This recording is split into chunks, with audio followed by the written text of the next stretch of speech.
Hop. Bonjour à tous. Alors, je vais inviter mes invités peu à peu. J'espère que vous allez tous. Alors, pendant que j'invite tout le monde, j'ai juste une petite question. Déjà, comment vous allez aujourd'hui? Alors, vous allez voir dans la fenêtre à droite, vous avez chat, questions, sondage, participants. Et donc, du coup, dans la question, voilà, tout à fait, il y a des gens qui vont bien, c'est cool. Donc, il y a le petit onglet sondage et c'est là que je vais vous poser les questions. Comme ça, j'invite entre-temps nos intervenants. Alors, donc voilà.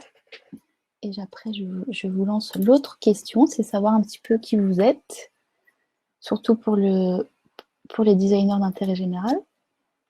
Voilà. Donc, il y a deux questions en même temps. Voilà, comme ça, moi, je fais rentrer nos amis. Alors, je vais commencer par Colline. Voilà. Et Sophie.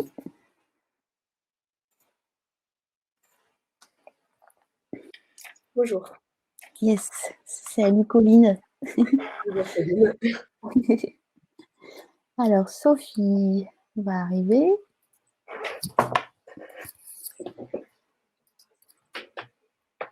Se prépare. Voilà. Et après, j'inviterai chaque intervenant peu à peu. Voilà. Salut Sophie. Ça roule? Salut. Donc, Livestorm marche, mais pas Zoom. Bon, c'est pas grave. Ouais. Alors, ce qu'on aime bien utiliser Zoom pour se préparer juste avant. Eh bien, Hugo, à ta question. Alors, du coup, vous pouvez poser vos questions ici. Et quand elles sont vraiment très importantes et qu'il faut tout arrêter pour poser la question, je la mets en plein milieu de l'écran. Et donc, je peux vous répondre. Ça va. Tout va bien. Et voilà, donc j'ai terminé de répondre. Donc voilà, toutes vos questions sont ici. Vous pouvez voter pour les questions, les meilleures questions du public. Et vous pouvez vous exprimer dans le chat. Voilà, il y a pas mal de gens déjà sur le chat, c'est cool. Ça fait plaisir. Il y a beaucoup d'activités. Bon, ben voilà, donc vous êtes 55. On va pouvoir démarrer, je pense, dans 2 minutes. Le temps que tout le monde arrive peu à peu. Ok, vous avez l'air d'avoir la pêche, donc c'est cool. Alors, donc effectivement, ce qui est un peu embêtant, c'est qu'on ne vous voit pas. Mais on sait que vous êtes là, parce que dans le chat, il y a beaucoup d'activités en général. Alors, donc, ce qu'on voit là, c'est qu'il y a un grand nombre d'UX. Alors, j'ai mis une grosse catégorie, hein, parce que du coup, on le sait, le métier est très large. Hein, donc, tout ce qui est lié à l'UX Product.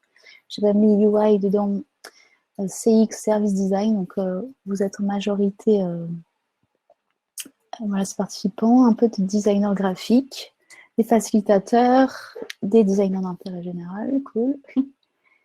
Ils sont là.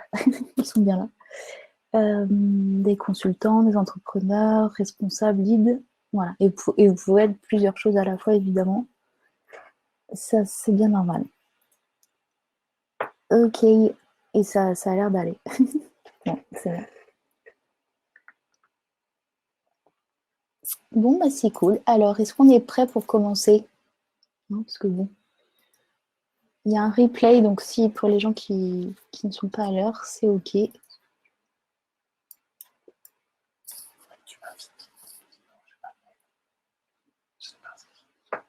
Alors, attendez, excusez-moi. Alors, on va commencer.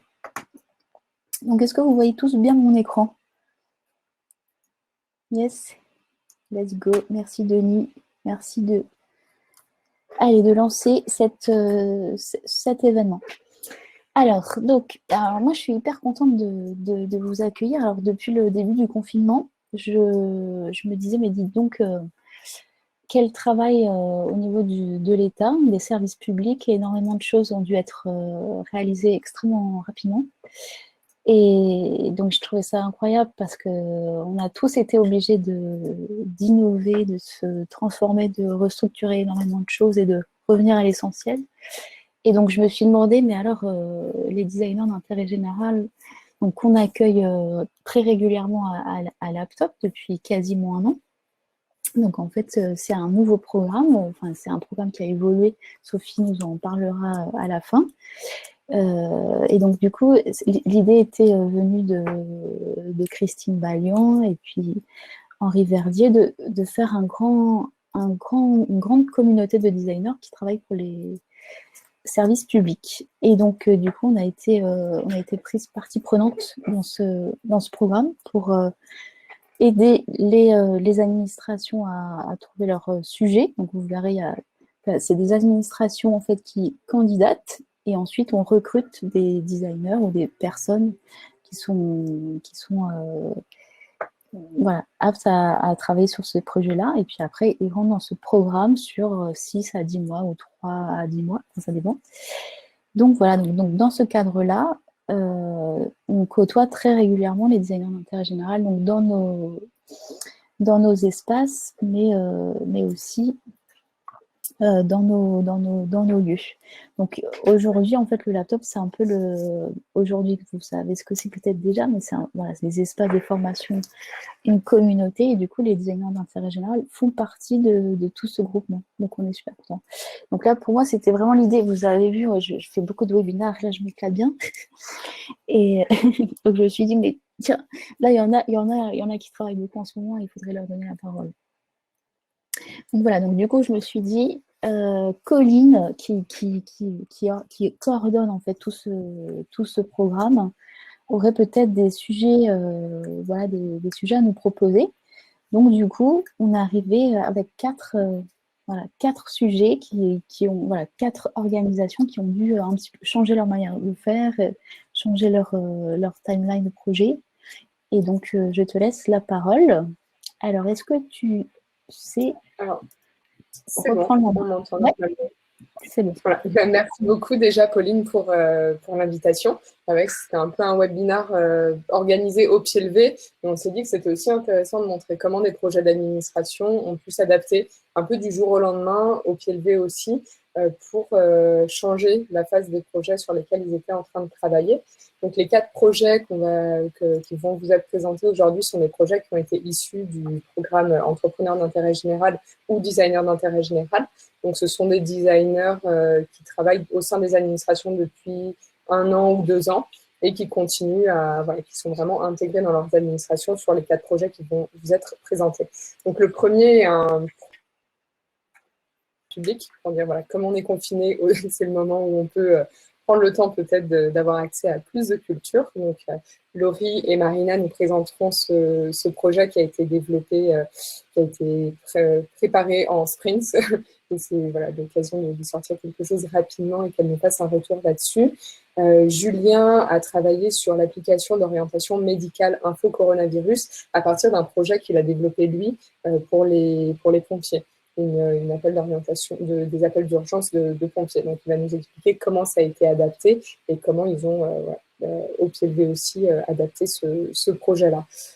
Hugo nous présentera ensuite réfugiés.info, qui est une plateforme d'information et d'accès à l'aide pour les réfugiés. Donc, on est plutôt sur un public fragile qui sont tout autant concernés par la crise du coronavirus. Et donc, comment on s'adresse, comment on adapte ces contenus-là pour ces publics plus fragiles. Sur un autre projet également de public fragile, ça sera donc Laure qui nous parlera de Résorption Bidonville, qui est une plateforme de gestion de la résorption des bidonvilles, donc qui est plutôt à destination des agents et des partenaires qui s'occupent de suivre ces sites un peu partout sur le territoire. Donc, on va aller du plus grand public au plus spécifique pour des outils agents. Et on va vous laisser découvrir le premier. Donc, on prendra chaque présentation se fera à peu près d'1 quart d'heure et on prendra quelques questions en fin de chaque projet pour laisser la parole au designer et ensuite on aura un grand temps de questions-réponses. Et avant ça, Sophie nous présentera plus en détail le programme Entrepreneur d'intérêt général pour voir. Donc, on est en plein lancement du nouveau programme avec une nouvelle promo qui démarrera en septembre. Donc, avec aussi des recrutements de designers qui vont se faire bientôt, de designers, de data scientists et de développeurs. Donc, on vous laisse découvrir tout ça. Et on laisse la parole à Laurie et Marina. si elles sont en scène.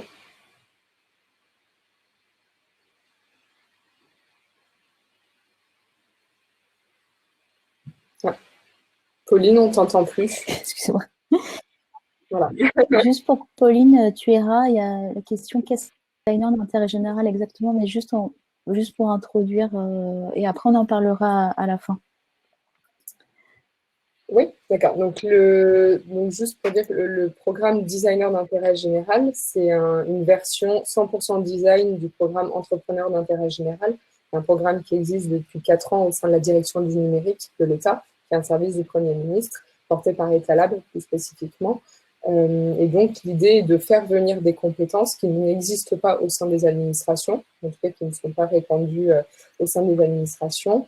Et donc, un designer d'intérêt général, c'est un designer qui va être recruté pour travailler sur un projet d'une administration, sur un format assez court, entre 6 mois et 1 an, pour accélérer ce projet, pour développer de l'interne ce projet-là, avec l'idée que ce soit des projets qui soient pérennisés et des compétences qui soient intégrées de plus en plus à l'administration. Donc on appelle intérêt général parce que c'est beaucoup des projets de service public et des projets qui touchent les citoyens directement ou indirectement parce qu'ils sont portés par des ministères, par des administrations publiques. Et comme on en parlera peut-être à la fin. Et donc là, ces 4 projets vous donneront déjà un peu un panel, des exemples de ce que peuvent être les projets de designer d'intérêt général et juste des projets d'intérêt général au sens large. Yes. Alors, je vous donne la main, j'arrête le partage. On peut y aller. C'est tout bien. Là, c'est cool. Il n'y a que des filles. Salut les filles. Bonjour à tous. Salut. Merci pour l'organisation de ce webinaire. Je vais vous partager mon écran pour montrer quelques slides. Avec Laurie, du coup, on va vous parler de Culture chez nous. C'est un portail du ministère de la Culture qui va bientôt sortir. Ok, donc déjà pour se présenter, moi ça fait quelques années que je travaille pour l'État. Je suis designer UX et UI. Et moi, je suis coach UI, UX chez Octo et je travaille aussi pour Betagouv. Et je travaille énormément dans le secteur culturel aussi.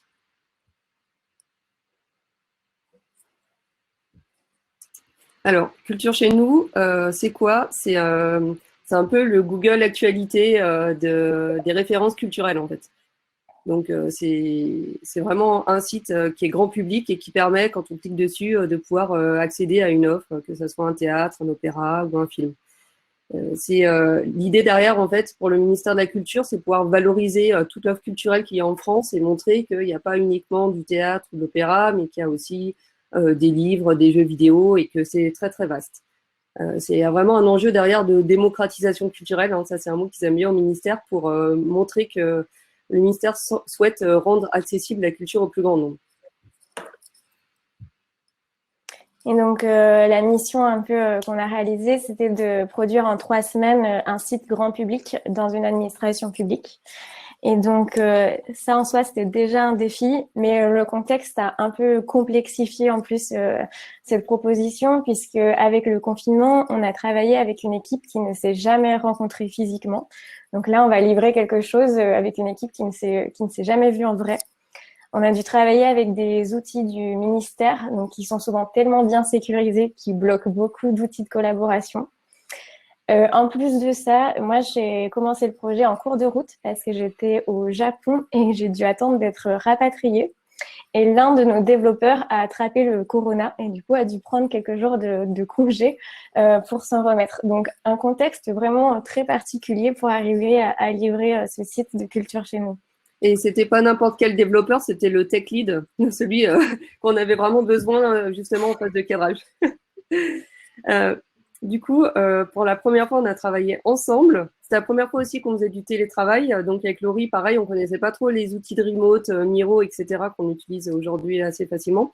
Et c'était la première fois que l'équipe projet travaillait en agilité. C'est-à-dire que nous, avec Laurie, on a l'habitude de travailler de cette manière-là, mais en fait, pour le ministère, ils connaissent pas du tout ni le vocabulaire agile, l'expérience. Tout était nouveau pour eux.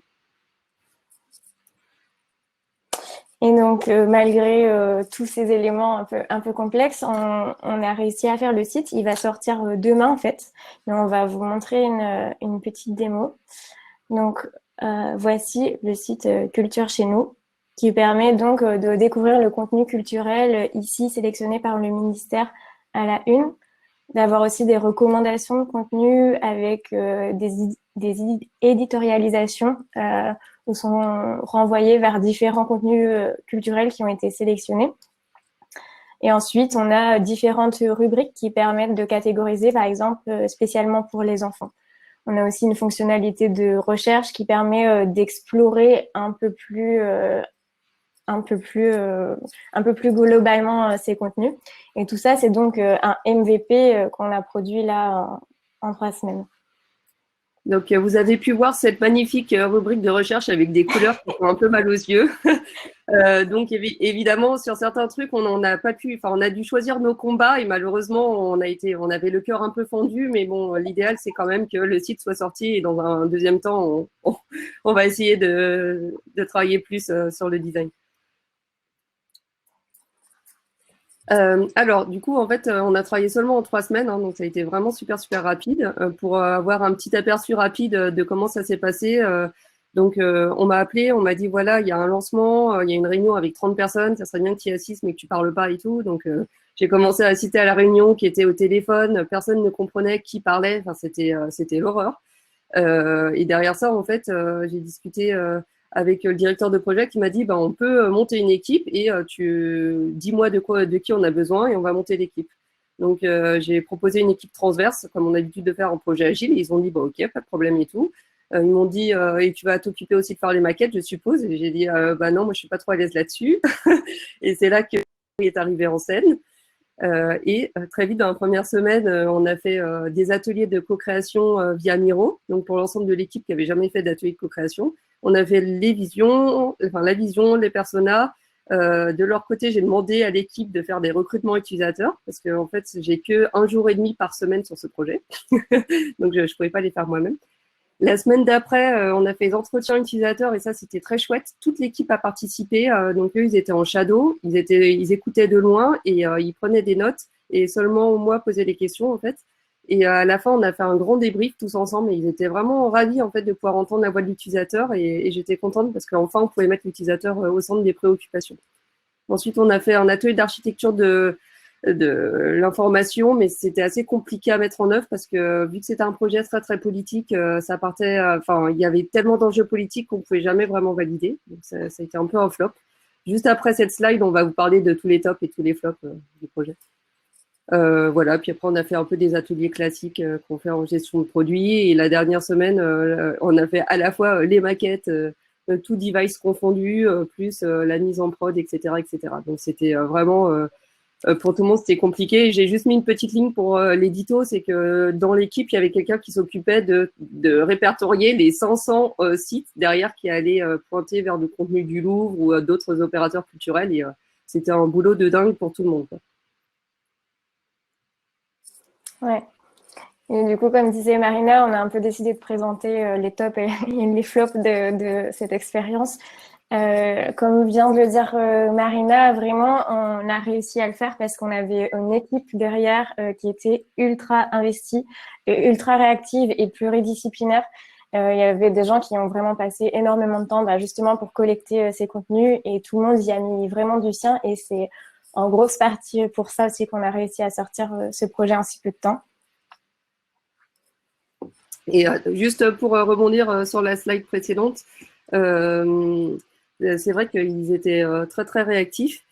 Et je pense que ce qui a aidé aussi, et il nous a desservi en même temps, c'est que j'ai proposé, moi j'aime bien en fait faire beaucoup d'ateliers de co-création et de faire beaucoup de team building. Du coup, c'était vachement bien parce que très vite, vu qu'on se voyait tous les jours, enfin en fait on se voyait pas parce qu'à l'époque on s'entendait. Quand je vous ai présenté les 3 semaines, en fait c'est que en semaine 3 qu'on a commencé à initier un outil de visio parce qu'avant le ministère de la Culture voulait pas forcément qu'on prenne des outils externes au ministère, donc on se voyait même pas, quoi. Mais quand même, le fait d'avoir du lien comme ça tous les jours avec les mêmes personnes fait qu'on a réussi quand même à avoir une espèce d'esprit d'équipe assez soudé et c'était assez beau. Après, pour la slide suivante, du coup, le fait qu'on était aussi en confinement et qu'on devait sortir le site à tout prix pour occuper les Français pendant le confinement fait qu'il fallait qu'on sorte le plus vite possible. Et c'est pour ça que toute l'équipe a été OK pour faire un MVP, un produit de valeur minimum, donc un produit qui est un peu dégradé, entre guillemets, quoi, qui apporte le maximum de valeur en minimum de temps, quoi.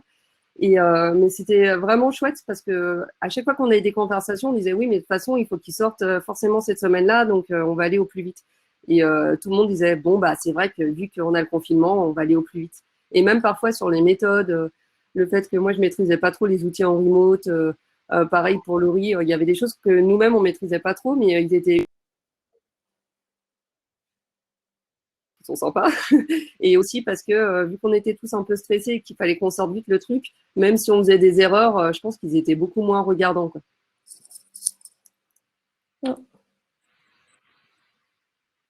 Après, là, je vous ai mis une magnifique capture d'écran du stand-up de cet après-midi. Donc, c'est des points de synchro qu'on fait avec les équipes pendant 15 minutes tous les jours. On a mis en place ce process seulement depuis cette semaine. Et avant, ça prenait trop de temps. Et en fait, vous voyez qu'en bas à gauche, la personne, en fait, c'est le directeur de projet. Donc, moi, c'est la première fois en 10 ans de carrière que je vois le directeur de projet assister comme ça à des points de synchro avec l'équipe l'après-midi. Et en vrai, il nous faisait remonter, enfin, descendre toutes les informations stratégiques. Il nous disait, oui, j'ai discuté avec le ministre hier et tout du projet. Donc, c'était assez rigolo. Et c'était très agréable parce que ça a permis vraiment d'avoir une fusion entre la technique, la conception et la stratégie. Et d'avoir des décisions très rapides du coup et d'avancer très rapidement. Un des éléments aussi qui a bien marché au final, bah, du coup, c'est les outils qu'on a mis en place pour visualiser ce qu'on était en train de faire. Donc Marina, elle utilisait beaucoup Miro avec les post-it. Moi, j'ai utilisé Figma même pour montrer des croquis que je mettais sur les plans de travail et où tout le monde pouvait y accéder super facilement juste avec un lien. Il n'y avait pas besoin d'inscription. Du coup, ça permettait à toute l'équipe, parce qu'on avait l'équipe cœur, mais on avait aussi une équipe élargie qui regardait comment on avançait et qu'on mettait avec nous dans le travail, de partager très facilement et très régulièrement là où on en était. Ce qui a permis aussi de mobiliser, d'avancer comme ça, c'est que c'est un projet à fort impact, à fort valeur. Comme disait Marina, on avait envie de sortir ce projet avant la fin du confinement. Donc forcément, ça induit une motivation, et permettre l'accès à la culture assez facilement, c'est aussi quelque chose qui nous a permis à tous de s'investir pleinement. Du coup, une grande fierté pour nous, en fait, c'est d'avoir réussi le début de l'acculturation au ministère de la Culture. Parce que même la première semaine, en fait, le directeur de projet disait déjà aux parties prenantes qui étaient un peu plus loin du projet, non, mais vous comprenez, là, la version MVP, c'est comme ça, après, on fera mieux dans un second temps. Ou alors, il disait, non, mais c'est très important d'écouter la voix de l'utilisateur. Donc, c'était assez impressionnant comme ils ont réussi à s'approprier très rapidement des éléments, en fait, d'expérience utilisateur et d'itération et autres pour pouvoir faciliter le lancement du produit. Donc, on est vraiment contente de ça. Et sur la slide d'après, du coup, on voit que le travers d'avoir fait de la culturation, c'est aussi que on a fait un peu notre méthodo à l'arrache, hein, on s'en cache pas trop. En gros, on met un produit en production sans avoir formalisé un seul persona. On n'a pas fait une carte d'expérience, alors que d'habitude, j'en fais systématiquement. De ton côté, Laurie, il y a peut-être aussi des choses. Oui, bah là, on sort un test. J'ai pas fait de test utilisateur. Ils vont arriver après. Donc, rien que ça. Ouais, et puis enfin, le pire, je me souviens, c'était le fait que Laurie travaille sur la maquette en live. Des fois, il y avait des réunions comme ça, c'était plutôt juste des points de synchro. Et là, hop, l'équipe reparlait de toutes les fonctionnalités comme dans l'ancien temps et tout, alors que la roadmap était déjà bien calée. Ouais, ça vient dans le mais ça n'arrêtait pas de déborder, en fait. C'est dans les points plutôt négatifs. Bah, justement, voilà, les flops. L'un des flops, c'était la charte graphique, enfin les chartes graphiques et le design system, parce que je suis arrivée et j'étais entre 3 chartes graphiques. J'ai une livraison d'un design system le soir même où je devais livrer les maquettes aux développeurs. Du coup, il y a eu un petit couac là-dessus. Et là, on a un site qui est un peu entre tout et qui, du coup, évoluera. Donc ça, c'est un couac dont on est consciente. Sur ce que disait Marina aussi sur la pédagogie, sur la méthodologie design, justement, je pense qu'on n'a pas été assez clair sur une fois qu'on a validé les maquettes, elles partent en développement et il y a que des retours extrêmement importants qui peuvent passer parce que sinon là, du coup, on était en développement et il y avait vraiment plein de retours et modifications qui apparaissaient, que l'équipe soumettait. Et des fois, des ajustements individuels qui passaient directement d'un membre à l'équipe de dev sans passer par nous. Du coup, après, j'étais surprise de voir des évolutions. Et les données, le wording et les contenus culturels qui étaient encore en construction, mais de par l'urgence du projet et qui, du coup, amenaient à la dernière minute à refaire des designs parce qu'en fait, il y avait plus de catégories prévues, plus d'éléments prévus. Et du coup, tout ça, ça a été aussi induit. C'est ce que disait Marina. Il y a eu un moment dans un débat pour une fonctionnalité, j'ai voulu maqueter en live pour prendre une décision. Et je pense que ça a induit, en fait, que c'était facile et que c'était rapide de faire les maquettes. Et quand en 10 secondes, tout était fait. Et que du coup, ça a induit tous ces retours, tous ces ajustements sur le site. Donc, un petit flop là-dessus. Après, juste, je précise que le glissement des fonctionnalités, c'est dû au fait que ça soit un site grand public qui est extrêmement visible et dont le ministre a fait la communication dans plusieurs médias. Et du coup, les directeurs de projet qui ont vraiment fait confiance à toute l'équipe avaient quand même besoin à un moment, je pense, d'être rassurés et que le produit, en fait, corresponde aussi à leurs attentes. Et je pense que c'était toutes ces difficultés aussi qu'il fallait gérer. Alors, dur de s'entendre et de se voir. Comme je vous disais tout à l'heure, on a attendu 3 semaines avant de se voir. Ça faisait trop bizarre, franchement. Mais bon, finalement, comme quoi, on peut quand même travailler ensemble sans se voir. Tant qu'on a des outils de facilitation visuelle, je pense que ça fonctionne assez bien finalement. Enfin, en tout cas, moi, j'ai trouvé que ça fonctionnait très très bien, voire même parfois mieux que dans la vraie vie, dans les vrais ateliers, parce que les gens sont vraiment ultra concentrés sur le sujet, quoi. Les outils de visio, ça a vraiment été une tannée. On est passé d'abord par des ponts téléphoniques où en fait les lignes étaient saturées, donc il fallait qu'on rappelle 15 fois chacun. Après, on a fait Google Meet. Après, finalement, on est passé sur Teams. Après, on est passé sur Big Blue Button, mais ça allait pas parce qu'il y en avait qui avaient des navigateurs qui n'avaient pas Chrome et ça fonctionnait pas. Et après, on est passé sur Life Size, mais des fois, il y a des problèmes de connexion Internet. Donc, c'est extrêmement compliqué. Et encore cette semaine, ça nous est arrivé d'avoir des problèmes de visio. Donc, travailler comme ça en remote, c'est pas forcément évident. Aussi, on était dans des équipes. On avait 2 équipes, une équipe, une core team. Donc, on l'a appelé l'équipe cœur, où on était entre 6 et 8. Et après, on avait une équipe plus large, là où il y avait toutes les personnes au lancement, où là, il y avait plutôt une vingtaine, voire une trentaine de personnes. Et dans l'équipe plus large, ils étaient forcément moins à l'aise avec, enfin, certains étaient moins à l'aise avec tout ce qui était numérique. Donc, c'était très difficile de les embarquer et en même temps de leur présenter des choses, voire de les faire participer, sachant qu'ils n'étaient pas tous au même niveau numérique.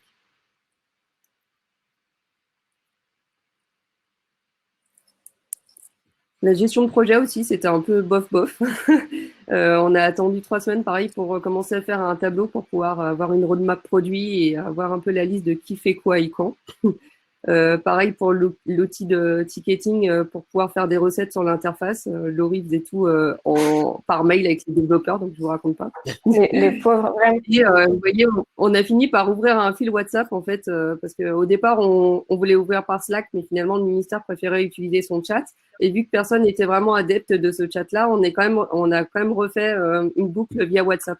Donc ouais, c'est pas toujours évident en fait avec les contraintes de la DSI, mais pourtant qui est la personne qui a lancé vraiment le projet. Hein. C'est pas toujours évident. Du point de vue outil. Et donc, pour la suite, donc on a des prochains sprints qui sont prévus donc pour améliorer l'existant et permettre une meilleure exploration et un peu affiner les tests utilisateurs et reprendre un peu une méthodologie UX. Et l'idée aussi, c'est de voir comment va vivre ce site après le confinement, puisque là, l'objectif, c'était de le sortir pour que les Français puissent y avoir accès pendant ce confinement, mais qu'est-ce que ça devient après et comment on le fait évoluer? En résumé, s'il faut retenir qu'une seule chose, c'est que là, pour pouvoir sortir ce site vite, finalement, on a pris sur nous et on a un peu arrondi les angles de la méthodo d'expérience utilisateur. Et en fait, on est assez contente parce que finalement, plutôt qu'être un ayatollah et vouloir tout bien faire, ouais, on n'est pas fiers de tout, mais on est quand même fiers derrière d'avoir un produit qui fonctionne et qui peut servir la valeur principale pour pouvoir accéder au contenu culturel en ligne. Oui, effectivement. Voilà. Merci à tous. Merci beaucoup. Merci à vous. Donc effectivement, il y a pas mal de questions sur la méthode. C'est des questions. Donc, alors, il y a plein de petites choses intéressantes. Donc, effectivement, c'est bien que tu dises ça, Marina, qu'on ne peut pas forcément avoir toute la méthode parfaite. Effectivement, c'était quand même un sprint ultra court. Mais en tout cas, je peux vous balancer quelques questions. Alors, donc, il y avait la première question, par exemple, de Romain. Comment avez-vous recruté des utilisateurs pour vos tests en période de confinement? Bon, je crois que vous n'avez pas fait de test encore. Ouais, les tests qui vont commencer, mais du coup, on va reprendre une liste que Marina avait constituée avant mon arrivée avec l'équipe Cœur. Et c'est des personnes de l'équipe Cœur qui ont soumis des contacts pour avoir un panel d'utilisateurs. C'est bien ça? Ouais, je peux quand même juste répondre parce qu'on a fait quand même des entretiens. On a fait 10 entretiens utilisateurs en l'espace d'une après-midi. C'était vraiment la course. Et en fait, j'ai demandé à tout le monde, une fois qu'on avait fait un tableau, un proto-persona à plusieurs, j'ai demandé à l'ensemble de l'équipe de constituer un fichier Excel en ligne et de mettre des contacts des personnes, en fait. Et la personne qui a le rôle de chef de projet a coordonné chacune de ces personnes pour s'assurer, en fait, de bien fixer un créneau à chacune des heures. Donc, j'ai dit, moi, je voudrais qu'il y a 14, 15, 16, 17, etc. À chaque fois, tu me bloques quelqu'un pendant une demi-heure. Et donc, il a passé trop longtemps à faire ça et le résultat était super parce qu'il les a recrutés en un jour. D'accord. Alors, je passe à une autre question. Du coup, Emmanuel, le retour d'Emmanuel. Donc, quelle recherche UX a permis d'élaborer ce concept et quel est le business model, ou du moins le modèle du concept? Attention. Emmanuel est en forme ce soir. Du coup, je me permets de répondre. Oui, En fait, moi, je suis intervenue un tout petit peu plus en amont que Laurie. Et Laurie, elle est arrivée à partir du moment où on a commencé à faire des croquis. Et du coup, la recherche UX, ça a duré 2 ou 3 jours. Ça a été ultra rapide. Dedans, on fonctionne pas mal en ligne UX. C'est-à-dire que d'abord, on fait des hypothèses. Par exemple, on fait ensemble des proto-personas et ensuite, on essaye de les valider sur le terrain. Donc là, en l'occurrence, par appel téléphonique. Et pour le business model, pareil, on a fait un business model concept, c'est-à-dire un atelier vision avec la stratégie du ministère. Et ensuite, cette vision, on essaye de la mettre à jour. Là, à vrai dire, dans les prochains jours, on a pour mission d'interroger les parties prenantes stratégiques au niveau du cabinet ministériel pour pouvoir ajuster ce business model. Donc, on le fait vraiment en continu via des questionnements et des réponses d'hypothèses. Yes, ok. Et du coup, une question qui est un petit peu liée, donc de Kevin. Quels sont les critères de succès, hormis le fait d'avoir délivré le site lui-même, ce qui est quand même une prouesse? Et quelle est la stratégie UX de tout ça alors? Tu veux répondre? C'est des questions très sérieuses. Ouais, je sais pas vraiment quoi répondre. Je pense que les critères de succès, c'est que les gens se rendent dessus et ils trouvent les contenus qu'ils souhaitent, mais on pourra le vérifier qu'après avoir enquêté, en fait. Donc, je pense qu'on verra ça un peu plus tard. Stratégie UX, il faut qu'on y travaille dessus. Mais en fait, ce que tu... Après, Oui, pour moi, le vrai critère de succès, c'est quand même d'avoir réussi. C'était plutôt un projet pilote. Ce projet, c'est un projet pilote au sein du ministère de la Culture pour les faire travailler dans une méthode un peu plus expérience utilisateur. Et dans ce sens-là, je pense qu'on a atteint un succès. Après, là où c'est un flop, c'est qu'on n'a pas du tout fait d'atelier pour le moment critère de succès avec des données. Et on compte le faire là dans les prochaines semaines. On a dépriorisé au profit d'autres. Je crois que ce que vous disiez aussi, c'est le fait que c'est parti d'un projet de communication très grand public, et c'est aussi le fait que la culture enfin tout le secteur de la culture a vraiment souffert là, est en train de souffrir et pour un petit peu longtemps. Du coup, je crois que je pense qu'on a compris aussi comme quelque chose qui devait, il faut que la culture reste dans nos foyers. Donc, c'est plutôt une volonté d'État, mais moins voilà, une stratégie user-centric, quoi, centré utilisateur pour le moment. Et on le verra justement, on sera très, très curieux de savoir justement comment ce projet sera accueilli par le public, parce que c'est quand même unique. Alors, le teasing. yes. Est-ce qu'on a encore un peu de temps? Parce que je n'ai même pas regardé le temps, c'est mal. Il y a beaucoup de questions. Alors, On peut passer au sujet après. ouais, Il y a ok. Si vous voulez regarder les questions sur le côté, vous pouvez voter comme ça. Voilà, il y a des réponses directes qui peuvent se faire sur le côté. Yes. Et du coup, on va accueillir Julien Dubedou qui va nous parler de l'application d'orientation médicale info coronavirus. On voit dans le projet culture chez nous, c'était plutôt des adaptations de méthodes.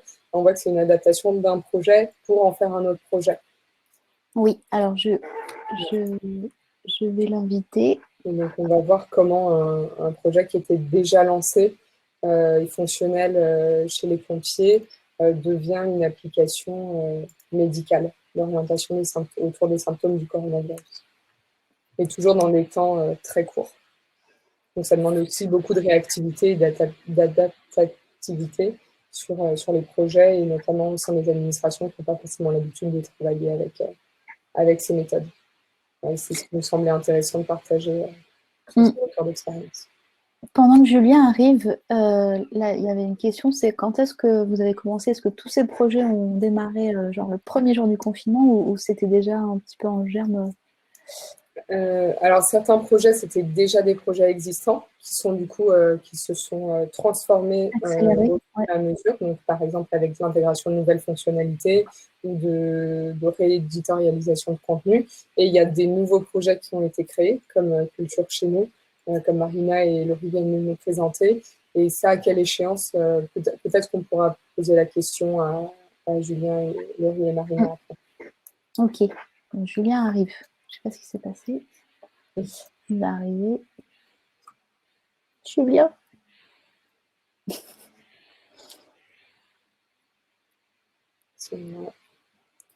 Déjà. Il se prépare.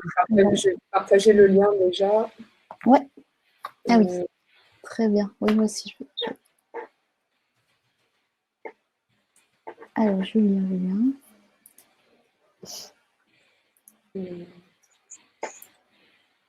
Ah, j'ai l'impression que ça ne marche pas. Alors. Donc, Julien, tu dois avoir un bouton pendant que les chiffres avancent. Tu peux appuyer sur démarrer maintenant, normalement.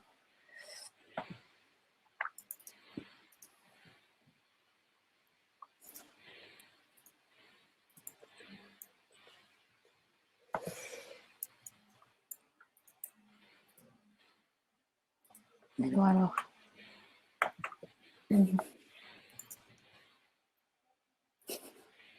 Julien. Est-ce qu'il vous parle quelque part pour savoir où il est, dans quelle dimension?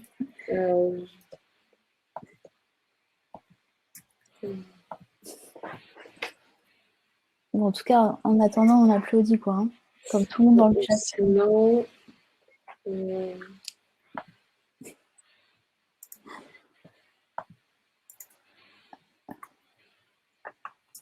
alors, on donne une dernière chance à Julien. Enfin, bien sûr, pour le moment. Sinon, Sinon, on peut passer la main à... Ah, il se prépare à nouveau. Ah, attendez. Parce que j'ai tu vois peut-être quand les gens tentent de rentrer. Ah ouais, mais il est en gris. Donc, je sais pas, c'est bizarre. Alors, attends.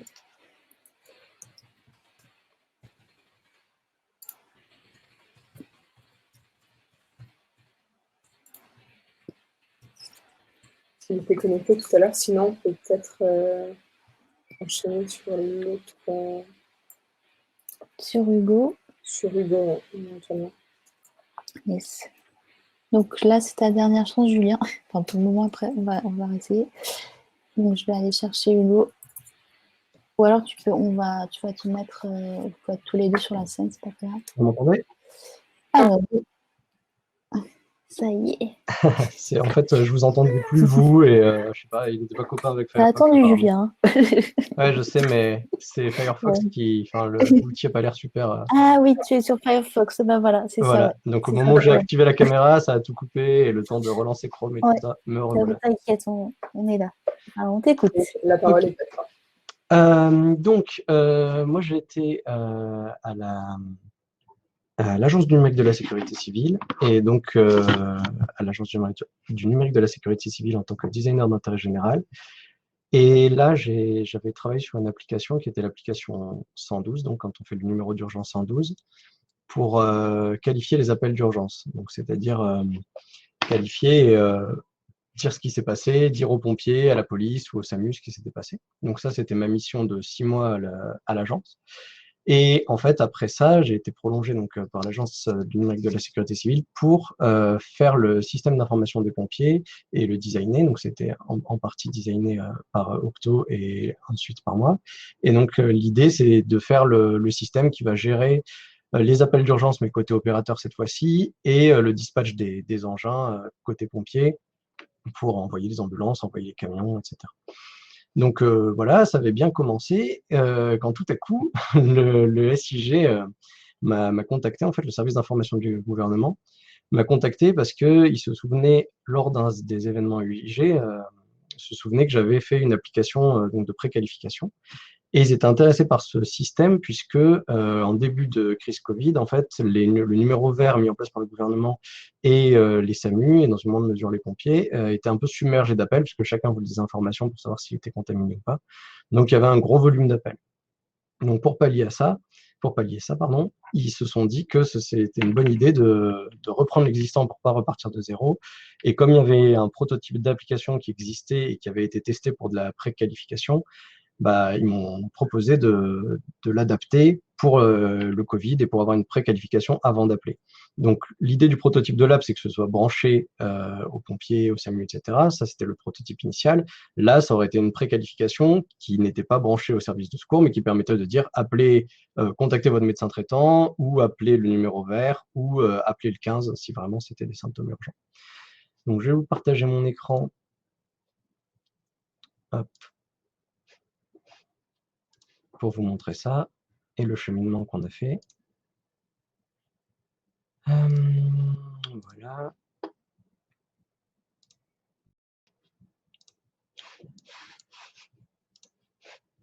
Donc voilà, donc ici, je ne vais pas vous faire la revue en détail, mais c'était l'application initiale, enfin le prototype d'application initiale, fait pendant la mission UIG. Donc en gros, on avait des conseils, de la prévention, des alertes, des annuaires, possibilité d'appeler les secours.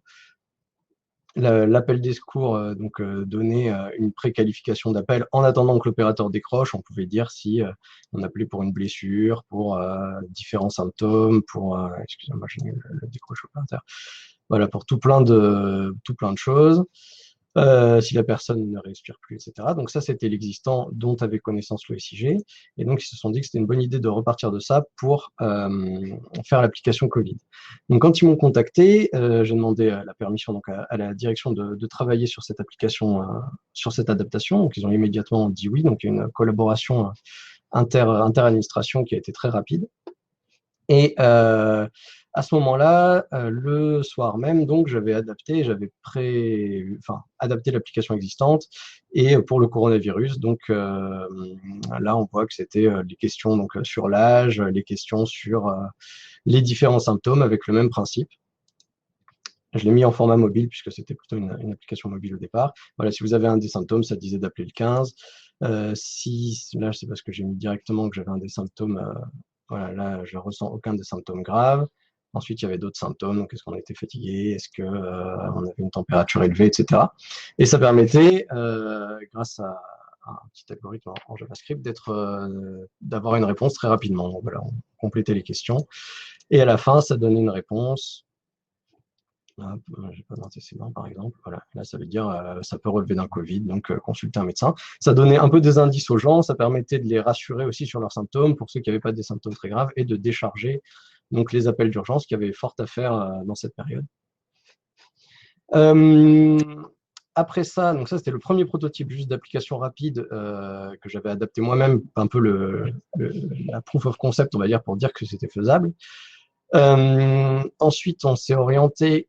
Il y a la DINUM qui est entrée en jeu, donc avec Bastien Guéry et plein d'autres gens d'Etalab et de la DINUM, qui en fait ont fait un travail, parce que là c'était vraiment séquentiel, avec un travail de questions, c'était vraiment une adaptation de l'App 112 telle quelle, fait par moi, on va dire, dans mon coin.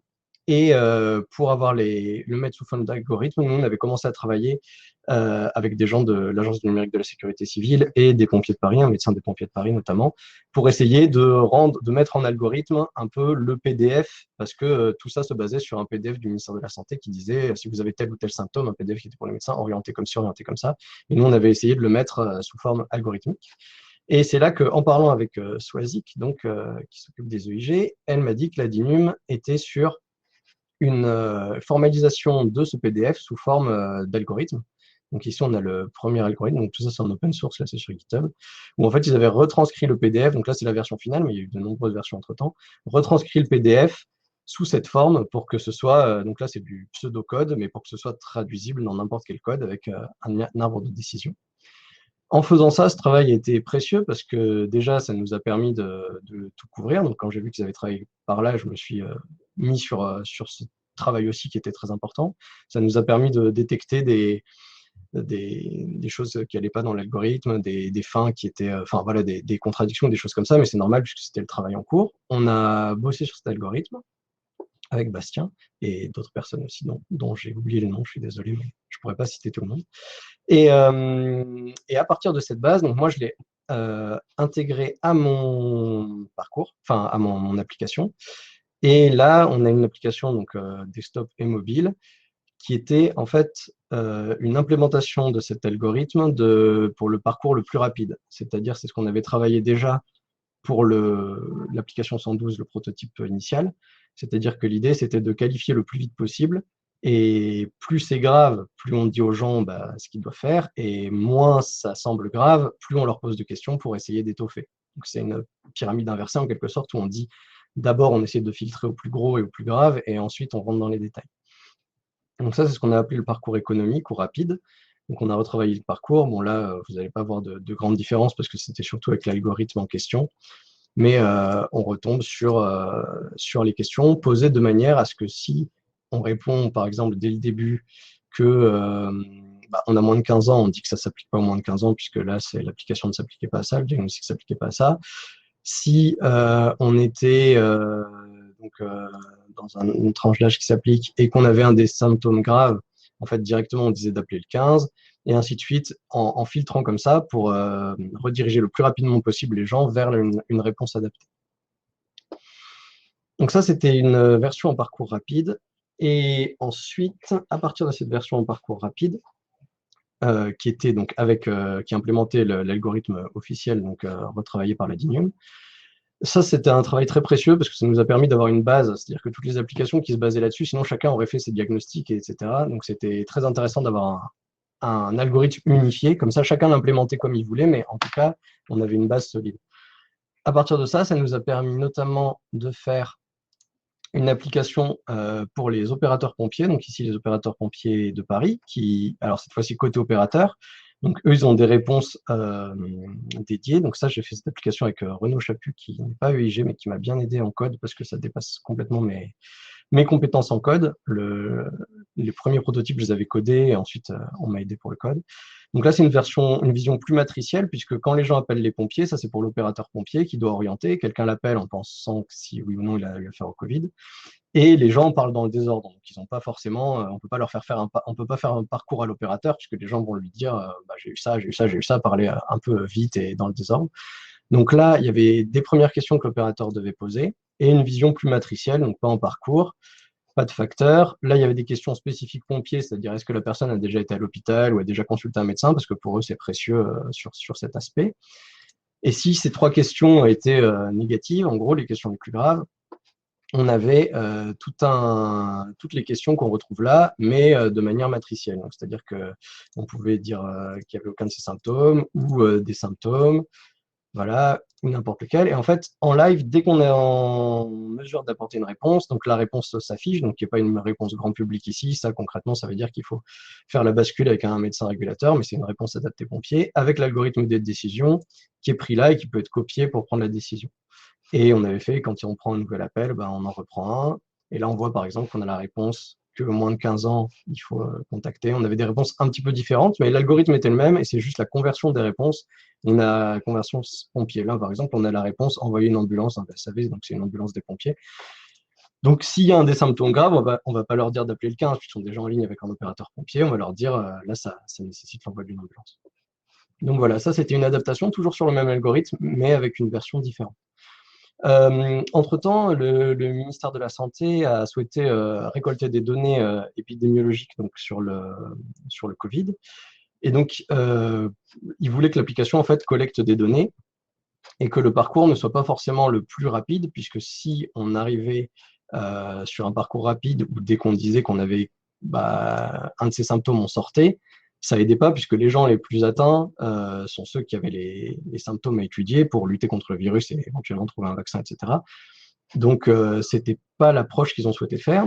Donc ensuite, sur sa page gouvernementale, à partir de ce prototype, les équipes de la DINIM et Talab se sont mises au travail. Donc là, ils se sont emparés du sujet et ils ont recodé complètement l'application pour qu'elle collecte des données, donc avec tous les problématiques d'anonymisation, de collecte de données, de tous les problèmes qu'il peut avoir avec avoir une application avec du back, enfin des serveurs et tout derrière. Donc, ils ont géré tout ça avec une équipe très mobilisée. On a beaucoup travaillé pendant tout ce temps-là. C'était un peu nuit et jour et week-end, quoi.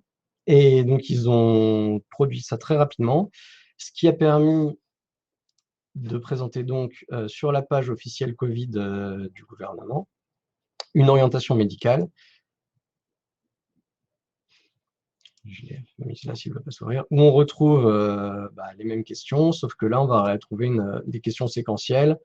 Donc, vous reconnaissez un peu le design.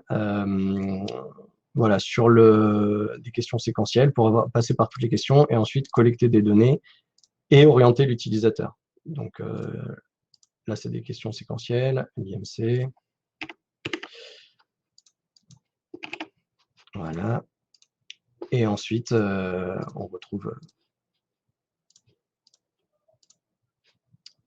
un parcours comme ça, éventuellement un code postal pour justement les données épidémiologiques. Et ensuite, on a la réponse. Donc là, c'est une autre approche qui a été faite, mais toujours sur le même algorithme, c'est-à-dire que les réponses sont pareilles quoi qu'il arrive, et avec évidemment les réponses de fin qui sont aussi standardisées, mais c'est encore une autre approche. Donc voilà, l'idée, c'était de montrer qu'à partir d'une application de qualification, donc celle-ci qui était faite à la base pour les pompiers, on a par exemple l'application, le prototype était plus complet puisque c'était pour un prototype voilà, de A à Z qu'on a fait tester à des centaines d'utilisateurs, etc. Donc ça, c'était vraiment le prototype de base, mais on a su s'adapter très vite et proposer donc tout d'abord la proof of concept adaptée au Covid, ensuite intégrer le travail qu'avait fait la DINIM sur la simplification sur la codification du PDF et des symptômes. Donc, se l'approprier, l'implémenter et faire des retours quand on voyait qu'il y avait des trucs qui étaient contradictoires ou même des réflexions sur est-ce que, forcément, comme c'était un PDF textuel, peut-être des choses qui se répétaient. Donc, on a essayé de factoriser des bouts, tester s'il y avait de la fièvre plus tôt, etc., inverser des conditions, enfin, pour que ce soit le plus compact et le plus possible, le plus élégant possible, on va dire, et pratique pour avoir la réponse le plus rapidement. La version parcours rapide, donc on peut sortir très vite du parcours si besoin. La version pompier, donc la version opérateur, qui permet de sortir aussi très vite et d'avoir une réponse très rapide, qui est dynamique. Cette fois-ci, ce n'est pas un parcours séquentiel, donc ça change en direct. Là, on peut changer, voilà. Et on voit qu'on a des calculs qui changent en direct pour apporter l'information au requérant, donc la personne qui appelle les secours. Là, c'est les pompiers de Paris qui avaient demandé cette application, mais ça pourrait être pour le SAMU, ça pourrait être pour les pompiers de n'importe quel département. Et ensuite, et aussi la version donc gouvernementale avec, épidémiologique avec de la collecte de données, où là c'est encore une autre approche. Voilà, on a un parcours plus séquentiel aussi, mais tout sur la même base et tout sur le principe qu'on avait longuement éprouvé pendant la mission EIG, c'est-à-dire cette application 112 qu'on avait testée dans tous les sens. Donc forcément, on a moins testé sur la partie Covid, mais les parcours comme ça étaient déjà éprouvés. Voilà. Super. Je ne sais pas si j'ai rempli le temps qu'il fallait. Je sais pas si. C'est très bien. Hein, franchement, c'était super. N'hésitez pas si vous avez des questions. Ouais. Alors, je ne sais pas si tu les vois, toi, les questions, mais il y a les deux dernières qui sont tout en haut, qui sont intéressantes. Alors, je regarde. Qui sont liées. Donc, c'est... attends, je vais en mettre une. une des deux, entre Alors, la Stéphane et... localisation des usagers répondant au questionnaire a-t-elle permis de mapper la contamination nationale? Donc, en fait, la version initiale ne géolocalisait pas, c'est-à-dire la version parcours rapide ne collectait aucune donnée et ne géolocalisait pas les gens. C'était vraiment pour orienter le patient, enfin, en tout cas la susceptibilité de Covid, le plus rapidement possible. Concrètement, c'était un fichier JavaScript, un fichier CSS, un fichier HTML, pas de back, pas de collecte, rien du tout. C'est ce qui permettait de le déployer très rapidement et d'avoir une réponse avec un parcours rapide. Ensuite, pour la version qui collectait des données, donc la version du ministère de la Santé, c'est des données qui vont être transmises notamment à l'Institut Pasteur. Et donc après, eux, je suppose qu'ils vont mapper, ils vont faire une donnée épidémiologique là-dessus. Je ne peux pas répondre sur ce point, mais je suppose qu'ils vont peut-être mapper par région, en tout cas se servir du code postal pour faire des choses avec. Je sais pas comment ils vont exploiter les données. Voilà, je peux pas répondre pour l'Institut Pasteur et le ministère de la Santé. Mais pour ce qui est de ma version, en tout cas, ça a collecté aucune donnée. Donc l'idée, c'était pas vraiment de mapper, c'était juste de préqualifier les patients, de leur envoyer une réponse rapide et de les rassurer. Très Et de bien. décharger donc par là même les appels d'urgence, parce que le numéro vert, les premiers jours et le SAMU et tout ça, c'était très difficile. Et il ne faut pas oublier ce qu'on a toujours vu quand, à la sécurité civile, c'est que une crise, c'est jamais quelque chose qui se rajoute. Donc pendant qu'il y a la crise, il y a toujours des AVC, il y a toujours des gens qui tombent des échelles, il y a toujours des gens qui ont des accidents domestiques, surtout avec le confinement, les accidents domestiques ont progressé. Donc, plus vite on répond aux gens, plus vite on prend aussi les urgences du quotidien qui sont tout aussi graves. Et les pompiers, le SAMU, etc. peuvent faire leur travail en écartant les gens qui ont vraisemblablement des symptômes peu graves et qui ne relèvent pas du Covid. Et ça, chaque appel économisé, c'est 5 minutes de gagné sur un opérateur, 5 minutes mis bout à bout multiplié par des milliers d'appels. Voilà, ça compte. Carrément. Ouais, c'est ce qu'on entendait tous les jours aux actualités, ouais, effectivement. Donc, oui, il y a l'aspect données. Alors, oui, alors c'est peut-être une question sur les tests. Attends, je te la mets là. Et juste avant de répondre à la deuxième question, ça me fait penser que nous, pour l'application aussi, ça se nourrit parce que on avait prévu pas mal de choses dans cette application 112. Et ça montre, déjà ça valide le principe puisque c'était des tests utilisateurs, mais c'était pas encore, c'était justement un prototype de conceptualisation pour voir si c'était intéressant. Donc déjà ça valide le fait qu'une préqualification peut être très intéressante pour les gens et qu'il y a une demande. Et ensuite, ça valide le fait que dans l'application, quand l'application sera sortie, en cas de pandémie ou de n'importe quelle autre crise, on pourrait très bien avoir un bouton qui est appelé en rapport avec telle crise, ou en tout cas dans le parcours, insérer des éléments qui permettraient de faire cette qualification qui aujourd'hui était séparée, l'intégrer dans l'application 112 de tous les jours et faire sortir des éléments comme ça en cas de crise pour aussi décharger les appels d'urgence. Oui, puis en même temps aussi, vous avez dû faire face aussi aux nouveaux symptômes qu'on découvrait régulièrement, donc ça a dû être aussi compliqué pour vous, peut-être de rajouter. Ouais, il fallait suivre. D'ailleurs, là, il faut encore la mettre légèrement à jour parce que c'était très intéressant ce travail avec la DINU qui prenait des éléments textuels, enfin des directives, des ordonnances, etc. pour les symptômes et qui les retraduisait en code et en pseudocode. Et tout ce travail sur l'algorithme, outre le design, c'était très intéressant aussi parce que ça nous permettait à un moment, il y avait la fièvre. Il y a des questions qui paraissent triviales, mais la fièvre, est-ce que si j'ai 35, c'est de la fièvre? Parce que c'est un symptôme, mais est-ce que les gens vont penser que c'est de la fièvre ou pas? Donc, est-ce qu'ils vont dire qu'ils ont de la fièvre s'ils ont 35?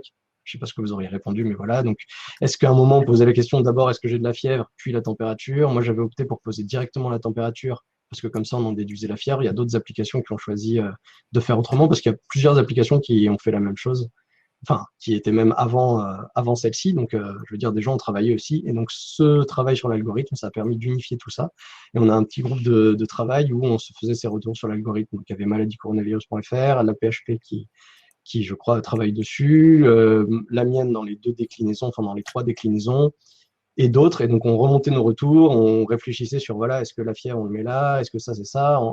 Après, il y a eu des symptômes qui sont revenus, qui ont aussi perdu ou gagné en importance. Enfin, c'était vraiment mouvant et on l'implémentait vraiment au jour le jour après avoir discuté. C'était on va dire, c'était intense, mais c'était intéressant. Bon, pour répondre à la question en cours, donc avez-vous testé en conditions réelles, situation de stress, fatigue, âge, mesurez-vous le taux de drop échec et comment gérez-vous ces cas? Alors, pour l'application Covid, non. Pour l'application 112, par contre, oui, on l'avait testé dans plusieurs cas. Donc, ça fera l'objet d'un retour d'expérience par ailleurs avec le ZUG, mais l'application 112, donc, on l'a testé avec des utilisateurs qui n'étaient pas en situation de détresse dans un premier temps. Ensuite, on l'a testé, moi, en me déplaçant dans des centres d'appels d'urgence pour écouter les appels d'urgence, écouter les requérants et donc manipuler moi-même. Donc là, on était dans la condition de gens qui avaient une vraie détresse et du stress pour comprendre leur vocabulaire, comprendre leur parcours, etc. Évidemment, c'est pas eux qui manipulaient parce que je pouvais pas être aux deux endroits à la fois. Et ensuite, on l'a testé donc en intervention. C'était un peu la partie la plus intéressante des EUG. Là, c'est la pub. C'est la petite pub pour David. Si tu nous écoutes des EUG, il y en a. La sécurité civile a relancé une candidature pour les EUG. Et donc, la partie intéressante, c'était que pour tester tout ça, on est aussi allé en intervention, donc monter dans les camions de pompiers, enfin suivre les camions pour parler à des gens qui venaient d'appeler les pompiers, leur faire tester l'application en live. C'est le plus proche ces deux approches, c'était le plus proche qu'on pouvait avoir de quelqu'un qui était en détresse, puisque soit on avait l'appel de détresse directement et on testait à distance, enfin c'est moi qui manipulais, mais en écoutant la personne et son besoin, soit une personne qui venait d'appeler les pompiers, donc dans les 5 minutes, je précise, c'était pas une victime, souvent c'est pas la victime qui appelle, de toute façon c'est un témoin, mais on pouvait faire tester à cette personne en lui disant de redire ce qu'elle avait dit aux pompiers, de le refaire sur l'application. Et suite à ça, on a amélioré, affiné le parcours jusqu'à ce que ça devienne ce que c'était là. Donc l'application 112, on l'a testé un peu dans tous les sens. L'application Covid, ça se base sur l'application 112, donc pour la manipulation et tout, on savait que c'était bon. Après, pour les symptômes, voilà, on a essayé d'aller du plus urgent au moins urgent, enfin dans mon parcours dit économique. Donc plus on était en stress et malade, logiquement, plus on avait une réponse. Si on devait appeler le 15, par exemple, en 2 clics, on avait sa réponse. Voilà. Bon, bah, très bien. Je vais te laisser sur scène si tu veux continuer à répondre aux questions, parce qu'il y en a quelques autres. Ouais. D'accord. Et comme ça, j'invite notre ami Hugo. Alors, je ne sais pas comment, c'est moi qui dois déclencher. Alors, toi, tu vois les questions là, tu peux... Je vois les questions, ouais, mais je ne sais pas je sais pas si je peux les afficher. Enfin, les faire afficher à l'écran, quoi. Enfin, pour toi, il faut que plutôt tu tapes la réponse dans le champ. Comme ça, moi, je peux donner la main à Hugo, qu'il puisse commencer sa présentation. Donc, je réponds dans le chat avec les... Ouais, sous la question. Enfin, normalement, tu dois... Normalement. Non, j'ai rien, je ne peux pas répondre aux questions. Tu réponds dans le chat. Alors. En fait, ce n'est pas activé, nous, pour répondre. Ah oui, d'accord, ok. D'accord. Bah, je ne peux pas répondre aux questions directement, mais je peux y répondre dans le chat. Le chat, voilà. En décalage. Et donc, on a... Alors, j'accueille Hugo maintenant. Voilà, qui est là. Voilà. Merci à tous. Merci Julien, c'était top. Franchement, bravo. C'est très beau boulot. Alors, comment je sors de là maintenant? C'est moi qui te sors. C'est moi qui te sors. Ok. À bientôt. Salut Hugo. Bonjour à tous. Alors moi, je vais vous présenter un projet qui s'appelle réfugiés.info. Vous avez ici la page d'accueil. C'est un site qui est en ligne. Vous pouvez y aller sur l'URL réfugiés.info. Vous pouvez essayer avec les accents, ça fonctionne. Réfugiés.info, c'est une plateforme numérique contributive pour informer les réfugiés et leurs aidants et faciliter leur intégration en France. Est-ce que vous m'entendez bien? Oui. Oui. Ok. Je vous prie de m'excuser, je vais peut-être tousser beaucoup. J'ai encore un peu de tout. Donc, réfugiés.info, c'est un projet qu'on a réalisé dans le cadre du fameux programme Entrepreneurs d'intérêt général et qu'on a réalisé auprès d'une structure interministérielle, donc la délégation interministérielle à l'accueil et à l'intégration des réfugiés, qui aujourd'hui existe par l'intermédiaire de son délégué. Une délégation a donc un délégué, Alain Régnier. Donc, les deux personnes EUG, c'était donc Soufiane, développeur, et moi, designer. Et on était chapeauté par Simon et épaulé par Nour Alaskani, qui est avec nous dans le chat, d'ailleurs, qui pourra répondre à vos questions si vous le souhaitez, et avec des renforts en design et en rédaction de contenu. Juste avant de rentrer dans le produit, ou plutôt le service, on ne parle pas des migrants, on parle bien des réfugiés. C'est un petit peu triste, mais il faut bien savoir qu'un réfugié, c'est quelqu'un qui est protégé. C'est un terme juridique en France. C'est quelqu'un qui bénéficie de la protection internationale ou de la protection subsidiaire, qui lui a été accordée pour une durée de 4 ou 10 ans, plus généralement 10 ans, et qui donc entre dans le droit commun et cette personne a quasiment tous les mêmes droits qu'un Français. Donc, ce n'est pas un clandestin, ce n'est pas un migrant, ce n'est pas un Dubliné, ce n'est pas un exilé. Et c'est quelqu'un qui a demandé l'asile, c'était un demandeur d'asile, et c'est désormais quelqu'un qui bénéficie d'une protection. Aujourd'hui, il faut savoir qu'il y a environ 250 000 réfugiés sur le sol français, et qu'il y en a environ 30 000 qui rentrent par an, depuis notamment 2015, depuis la fameuse crise des réfugiés. Donc voilà, c'était juste pour vous situer un petit peu quel est le public. C'est un projet qui est sorti en version bêta le 25 novembre 2019 et qui est toujours en version bêta jusqu'à, on l'espère, seulement la rentrée prochaine, car on espère sortir une version mobile. Voilà, vous allez tout de suite, ça peut peut-être vous sembler évident. Donc, réfugiés.info, c'est une plateforme d'information contributive, un peu comme Wikipédia. Je fais souvent le comparatif avec Wikipédia. Sur réfugiés.info, une personne réfugiée, mais surtout les personnes qui les accompagnent, les bénévoles, les travailleurs sociaux, peuvent trouver de l'information sur tous les thèmes liés à l'intégration d'un réfugié dans la société. Donc, par exemple, sur des cours de français, une des premières demandes et des premières, presque une obligation pour s'intégrer, c'est d'apprendre le français et d'être capable de naviguer en français dans les différentes administrations. Donc ici, on vient répertorier des dispositifs, des applications, des programmes de toutes sortes qui sont mis à disposition des personnes réfugiées. On a également un deuxième type d'information qui sont les démarches administratives. Vous devez, j'espère, tous connaître servicepublic.fr. On est un petit peu le servicepublic.fr des réfugiés avec des fiches démarches qui sont simplifiées, on va dire, et surtout traduites. La nouveauté de réfugiés.info, c'est le fait que c'est une plateforme, une des premières plateformes françaises à être entièrement traduite dans plusieurs langues. Donc, vous avez par exemple, très récemment, le russe qui vient d'être ouvert il y a une semaine. Donc, l'entièreté de la plateforme, alors de l'interface, est traduite. Et puis, une communauté de traducteurs bénévoles, auxquels vous pourriez faire partie si vous êtes bilingue et que vous souhaitez vous engager, traduit petit à petit chacune des fiches qui sont sur la plateforme. Donc là, comme vous pouvez le voir, l'ensemble des fiches n'est pas traduit. Il y a environ 30% des fiches traduites en russe pour le moment, sur environ 80 fiches publiées. Et donc, tout est fait collaborativement. C'est-à-dire que vous pouvez rédiger des nouvelles fiches et les traduire directement depuis l'interface. Vous avez juste à vous créer un compte, pas besoin d'email, et c'est parti, vous pouvez rédiger.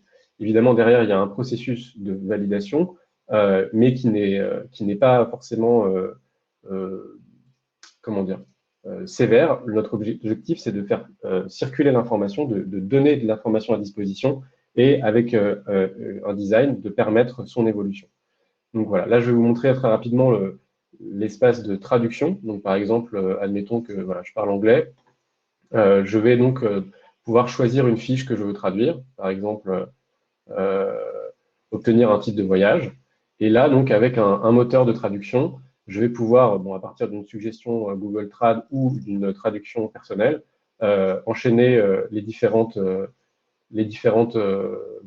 paragraphes de la fiche pour petit à petit la traduire. Donc, c'est un projet qui est en train de se construire et qui a vu, avec le Covid, une accélération assez nette de son activité. Donc ici, vous pouvez constater un petit bandeau qui montre qu'effectivement, on est d'autant plus disponible par le live chat, qui est le canal principal d'accès aux utilisateurs pour le moment. Et qui nous permet de répondre dans plusieurs, même beaucoup de langues, à des bénéficiaires, à des usagers, avec l'outil CRISP que certains d'entre vous doivent connaître. Et puis, le Covid nous a fait accélérer la publication de fiches sur le thème de la santé, et notamment de fiches dédiées au Covid, pour pouvoir mettre en ligne des ressources, par exemple, les attestations traduites dans un maximum de langues pour que les personnes puissent facilement comprendre ce qu'elles doivent faire. Donc, vous voyez ici vous avez un ensemble de fiches téléchargeables disponibles depuis réfugiés.info. Ce que j'ai pas forcément préparé toute une présentation, ce qui je pense est intéressant de réfléchir sur ce projet, c'est que on avance en marchant, mais en fait le Covid accélère les choses. On a un trafic augmenté, on a donc des responsabilités nouvelles, on a une pression nouvelle aussi qui s'instaure petit à petit, et en fait il y a souvent aussi, notamment via le chat, des difficultés à répondre de façon pertinente. Aujourd'hui, réfugiés.info n'a pas encore la masse critique de contenu pour pouvoir répondre à toutes les questions. Ici, vous pouvez voir un système de recherche multicritères qui permet aux personnes, en fonction de leur âge et de leur niveau de français, de filtrer l'information. Pour beaucoup de ces recherches, nous n'avons pas encore de fiches. Et c'est parfaitement normal, car c'est le pari qu'on fait avec une plateforme collaborative. C'est comme si on était à Wikipédia jour 1, il n'y avait pas autant de fiches qu'aujourd'hui. Donc, ça nous a mis en difficulté face à des demandes très précises, et notamment des demandes d'urgence ou des demandes de détresse. Donc, on est obligé de renvoyer vers le 115. Le 115, pour ceux qui ne connaissent pas, c'est le numéro que vous devez composer si vous vous retrouvez à la rue et que vous avez besoin d'un hébergement d'urgence, mais aussi potentiellement d'un accueil social. Et donc, voilà, le Covid est une période tendue parce que nous avons dû accélérer la publication de nos fiches. Nous avons dû nous rendre beaucoup plus disponibles sur le chat pour répondre plus vite et plus en profondeur aux demandes des usagers. Et surtout, nous avons dû essayer de structurer une réponse qui n'est pas forcément notre cœur de métier. Nous, on est en train d'essayer de travailler sur une plateforme, vous voyez, on est une petite équipe, sur une plateforme d'information collaborative, et on se retrouve à devoir faire quasiment de l'accompagnement social. Donc, c'est pas évident, on se heurte à certaines insuffisances, il faut le dire, de la part peut-être du dispositif d'accueil social au niveau français, je pense qu'il faut le dire. C'est aussi des volontés politiques que de mettre des moyens ou pas. Donc, c'est un vrai sujet pour nous de voir comment on peut interagir avec d'autres administrations, que ce soit le ministère de la Cohésion sociale ou, par exemple, la plateforme 115, le SIAO, ou alors plein d'autres associations qui pourraient se mettre en coordination pour répondre aux personnes en détresse. Pour vous donner un exemple, la plupart des situations administratives ont été gelées. Par exemple, l'OFPRA, donc, qui est l'institution qui délivre les titres de séjour, ne reçoit plus de personnes à cause du Covid. Donc, beaucoup de personnes avaient un rendez-vous pour obtenir ce fameux sésame qui leur permet de débuter leur vie en France et de débloquer énormément de démarches administratives. Ils ne peuvent pas. Certains guichets ou la plupart des guichets de préfecture ont fermé. Et puis, évidemment, donc, le 115 est saturé. Donc, on a un petit peu deux réalités qui se confrontent entre nous qui sommes assez protégés dans une bulle de l'innovation de l'État qui nous permet d'innover de façon assez libre et assez positive auprès des utilisateurs pour proposer des outils numériques performants, collaboratifs et qui servent, on en est sûr maintenant, les utilisateurs. Et de l'autre, on a des utilisateurs qui, parfois, on est leur seul interlocuteur, alors qu'en fait, on n'est pas du tout formé ou on n'est pas du tout là pour répondre à leurs besoins tels qu'ils sont. Donc, il y a ce sujet. On a des gens qui ne sont pas du tout réfugiés qui nous parlent. On a des gens qui sont voilà, à la rue. Et donc, il y a ce sujet on est une nouvelle itération d'un service public. On est peu nombreux. Et donc, on a un changement d'échelle provoqué par le Covid qu'on doit mettre en place. Sachant qu'en parallèle de ça, il y a la délégation dans son service qui a dû se numériser, 2 Slack ont été créés, des outils de visioconférence ont été installés, etc.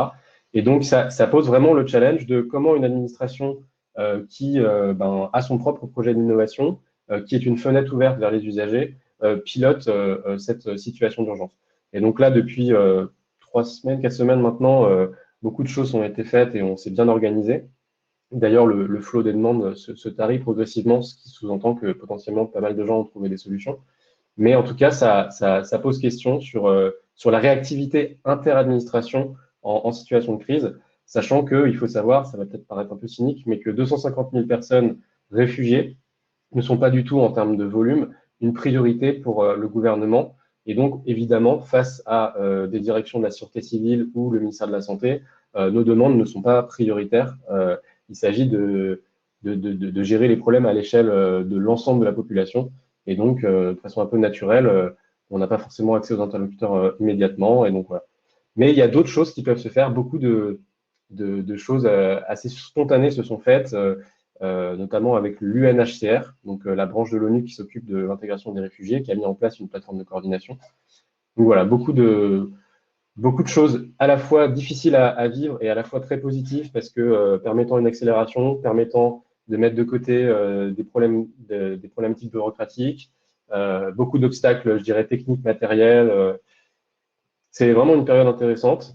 Voilà, je pense que le plus intéressant, c'est que je réponde à des questions précises parce que, voilà, ouais, voilà, c'est tout. Merci. Là, ouais. C'est hyper intéressant.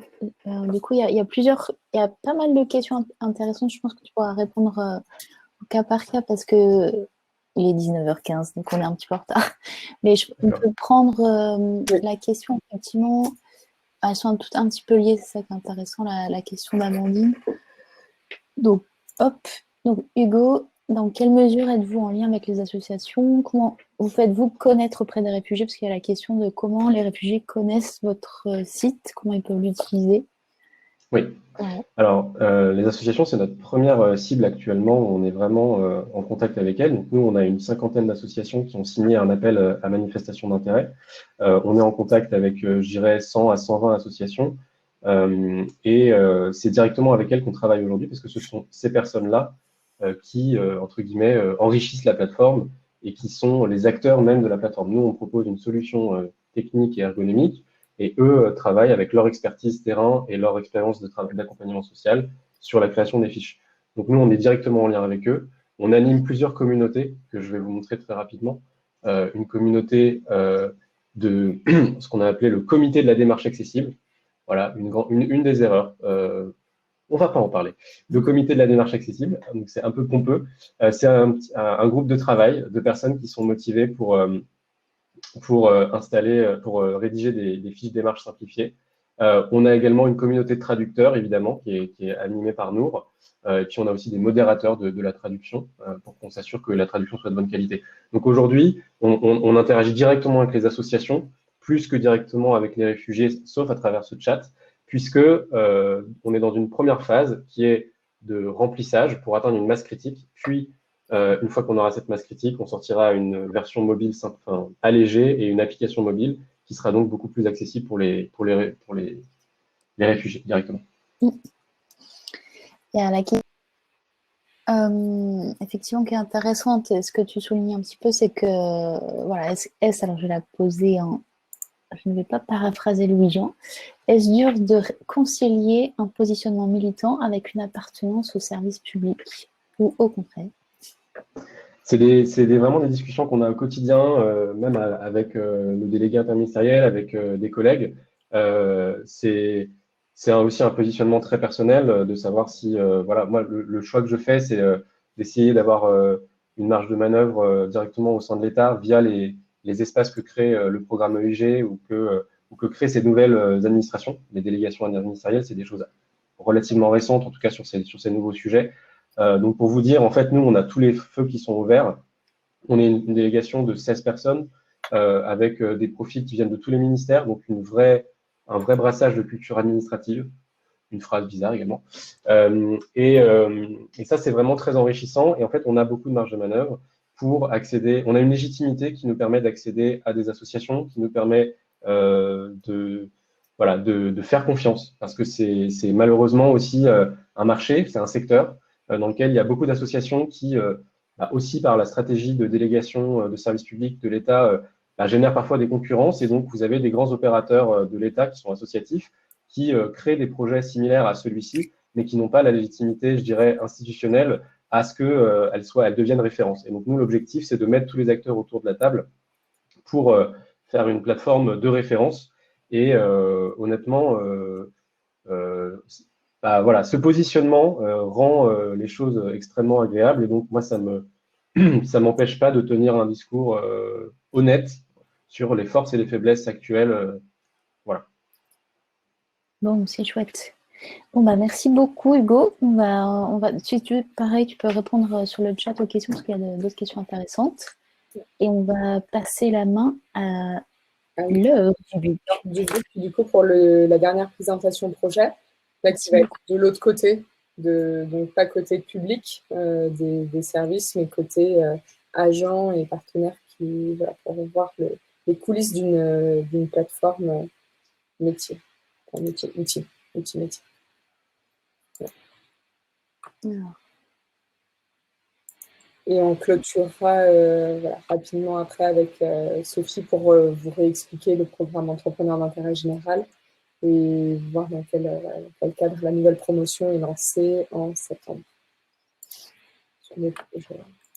Donc là, attends, j'arrive pas à la faire entrer. L'heure, ça mouline. C'est à cause de... Peut-être qu'il faut que j'enlève mon partage? Bah oui, tu peux essayer, effectivement. Mais je pensais pas lier, mais je vais peut-être t'enlever. Donc je t'enlève, Hugo. Merci beaucoup, en tout cas, c'était vachement bien. Ah, tu dois te rencontrer dans la vraie vie. Mais ça change rien. Bon, mince. Alors, comment on fait dans ces cas-là? Est-ce qu'il faut attendre? Attends. Est-ce que vous deux, Colline ou Sophie, vous pouvez voir les participants? Est-ce que vous pouvez essayer? on n'a pas accès à la liste. Bon, alors je sais pas, ça mouline. Ce qu'on peut faire peut-être, c'est inverser autant que ça ne mouline plus. Si ça te dérange pas, alors, du coup que Sophie, tu nous présentes le programme. Enfin, désolée, c'est pas vraiment chronologique cette histoire. Mais voilà, j'arrive pas, ça marche pas. Donc voilà, si tu veux nous présenter le programme Entrepreneur d'intérêt général, parce que je pense qu'il y a beaucoup de questions et beaucoup de gens qui veulent rentrer dans ce programme. Super. Ça nous fait un petit intermède entre les projets. Des exemples avant, des exemples après. Salut Sophie. Déjà, merci pour l'organisation. Vous m'entendez pas? Vous m'entendez? Sophie, yes, si on t'entend. Ok, top. Ouais. Donc je disais merci pour l'organisation de cet événement parce que je trouve que ça donne un panorama assez intéressant de tous les types de projets design qui peuvent être menés dans l'administration. Et moi, ça me permet aussi de rebondir sur le programme Entrepreneur d'intérêt général parce qu'il y a pas mal de choses qui entrent en résonance, logiquement. Une des choses que je retiens de ces présentations, c'est que, à mon avis, si les administrations n'avaient pas internalisé des compétences techniques, et notamment des compétences en design, elles n'auraient jamais pu initier, porter et voir réaliser les projets qui viennent d'être présentés. Et ça, c'est vraiment, ça répond vraiment aux objectifs du programme Entrepreneur d'intérêt général.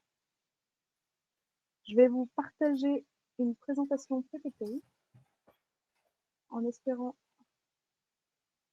Alors, attention. Partager.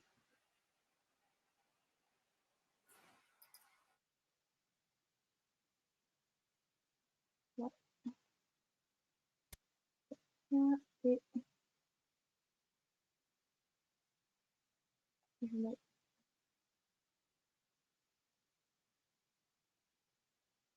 Ça commence par la fin, mais on va y arriver. Ouais, donc les deux objectifs du programme Entrepreneur d'intérêt général, c'est vraiment d'une part de permettre l'internalisation des compétences numériques dans l'administration. Et quand on parle de compétences numériques, c'est des compétences en data science, en développement et en design. Et d'autre part, c'est de développer un portfolio d'outils qui améliore le service public. Du coup, la manière dont on cherche à atteindre ces objectifs, c'est à travers un programme qui est porté par la direction interministérielle du numérique et qui est piloté par Etalab et qui fonctionne selon le cycle que vous voyez là à l'écran. C'est-à-dire que à la base d'une promotion d'entrepreneur d'intérêt général, il y a la sélection de défis. C'est les administrations qui proposent des défis et le programme qui sélectionne ceux qui sont les plus mûrs et plus en adéquation avec les valeurs du programme. Ensuite, il y a une deuxième étape, c'est la sélection des entrepreneurs d'intérêt général. C'est l'étape qui va être lancée dans quelques jours, dans une semaine. Là, ce sont des personnes qui ont des compétences en data science, en développement et en design qui postulent pour relever les défis sélectionnés. Et ensuite, on entre dans une phase où les entrepreneurs d'intérêt général intègrent leurs administrations d'accueil et travaillent avec les agents publics de cette administration à la réalisation de leur projet. Donc, ça dure 10 mois. Et pendant ces 10 mois, on travaille à préparer la quatrième étape, qui est celle de la pérennisation du défi et la valorisation de ce qui a été produit. Donc, imaginons que vous êtes designer, ça ne devrait pas être trop compliqué, et que vous voulez mettre vos compétences au service d'un projet qui permet d'améliorer le service public. La manière dont ce que le programme vous propose, c'est de postuler à un projet, de choisir un projet, d'intégrer une administration ensuite, aux côtés de soit une autre personne, soit deux autres personnes. Ces deux autres personnes, d'habitude, ont des compétences complémentaires aux vôtres. Et vous travaillez comme ça en immersion pendant 10 mois pour relever le défi. Il faut Sophie, garder vos têtes.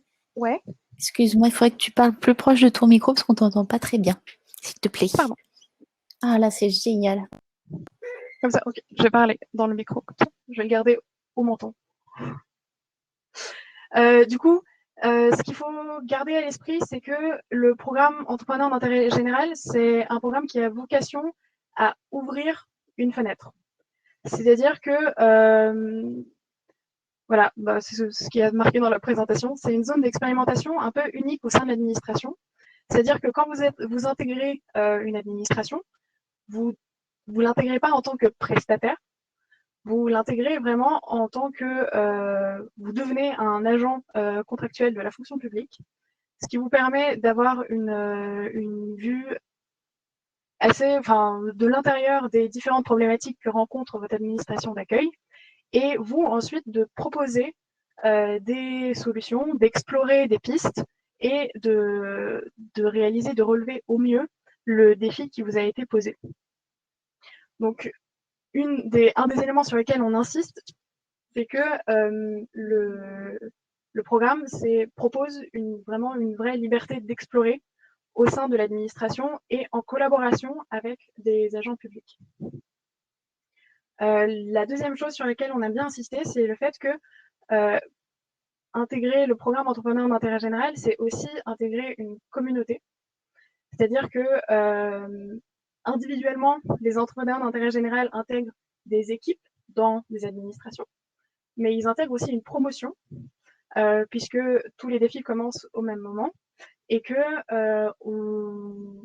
on fait un peu le pari de la communauté. C'est-à-dire qu'on parie sur le fait que c'est la communauté qui va permettre de relever au mieux les défis, parce que les EIG pourront s'échanger leurs compétences, parce qu'ils pourront se sensibiliser les uns et les autres à leur thématique. C'est par exemple ce qu'on a pu observer sur les thématiques du design, le fait qu'il y ait eu des EIG designers dans les promotions 2 et 3, ça a permis de sensibiliser pas mal de défis qui étaient à la base constitués d'équipes uniquement de data science ou de développement à des sujets de design, et ça a permis aussi d'améliorer la manière dont les défis étaient relevés.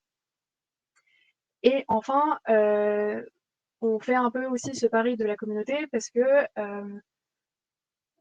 ça nous permet d'accompagner au mieux les promotions.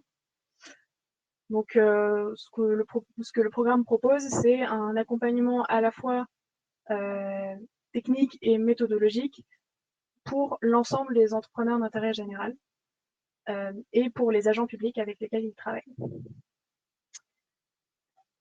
Le programme en est à sa quatrième promotion, va constituer sa quatrième promotion entrepreneur d'intérêt général, et a déjà accompagné 3 promotions EIG et une promotion designer d'intérêt général ou DIG. dont il y a pas mal de représentants dans le chat ce soir.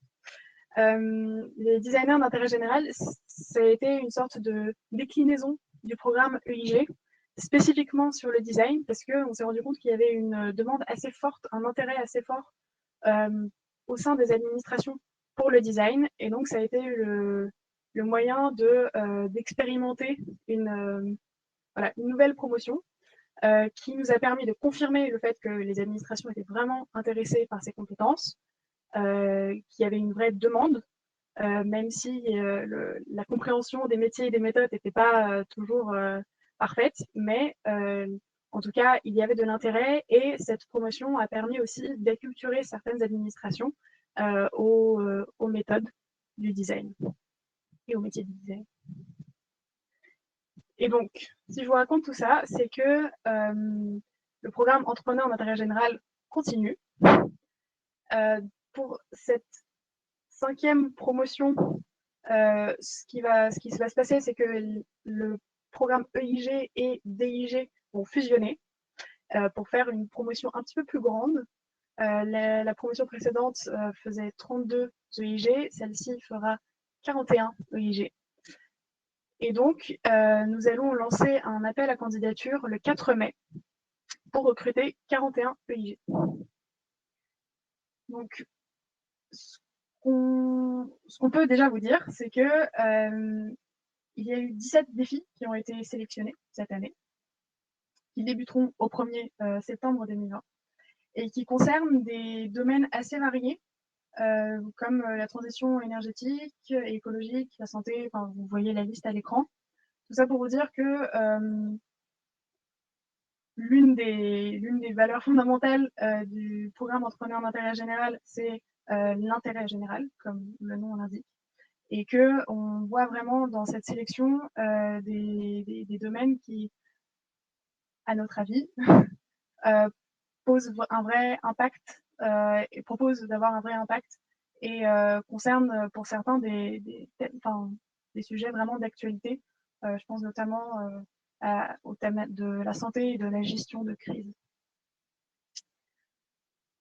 Pour relever ces 17 défis, on cherche 41 spécialistes, donc en data science, développement, data engineering, géomatique, mais surtout, pour vous, en design.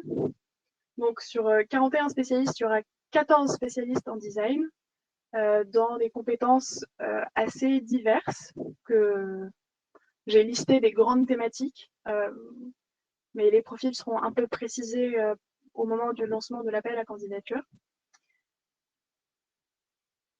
qui sera lancé le 4 mai et qui durera environ un mois, jusqu'au 7 juin. Donc, ce que vous pouvez faire pour l'instant, si ce programme vous intéresse, c'est que vous pouvez déjà aller découvrir les 17 défis lauréats sur le lien qui est dans la présentation. On va vous les communiquer. Et donc voilà, les découvrir. Pour l'instant, la description est assez succincte. Mais le 4 mai, on va mettre en ligne des descriptions plus détaillées des différents défis pour que vous puissiez vous familiariser avec les problématiques qu'ils traitent et prendre connaissance du coup des profils qui sont recherchés. Ce que vous pouvez faire aussi, c'est vous abonner au Twitter du programme et à la liste de diffusion, parce que c'est cette liste de diffusion qui nous sert à diffuser toutes les informations, enfin, aux étapes clés un peu du programme. Donc le lancement de l'appel à candidature fait partie de ces étapes clés. Et si jamais vous avez des questions, vous pouvez toujours nous contacter. On a un onglet contact sur le site du programme que je peux vous montrer. Comme ça, vous serez déjà familiarisé. Vous pouvez, donc il y a une présentation du programme ici. Vous pouvez voir les défis des promotions précédentes dans l'onglet défis. Ça peut aussi vous donner une idée des projets qui ont été menés. Et ensuite, l'espace candidat qui sera mis à jour et dans lequel vous retrouverez toutes les informations concernant l'appel à candidature.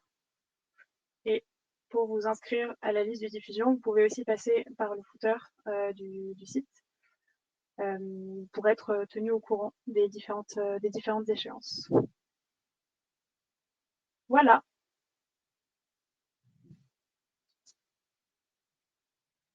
Merci beaucoup, Sophie. J'ai mis le lien du coup des 17 projets qui ont été sélectionnés cette année dans le chat. Vous pouvez retrouver donc la petite description brève. Et j'ai répondu déjà à pas mal de questions. Est-ce que vous avez bien eu les réponses? Est-ce que vous pouvez bien les regarder, les consulter? Attendez, peut-être qu'il y en a une qu'on peut partager pour tout le monde. Oui, oui, il y avait la question des régions. Il y a la question de, alors je ne sais plus où elle est, celle-ci, mais est-ce que ça se passe dans toutes les régions? Donc la réponse est plutôt l'administration locale, on proposait un projet et qui a été accepté. Et donc dans ce cas-là, des gens des régions peuvent participer. Mais peut-être que vous pouvez être plus précise que moi. Alors, il y a eu des administrations en région qui ont proposé des défis. Par contre, parmi les défis sélectionnés, il y en a se déroulent tous à Paris.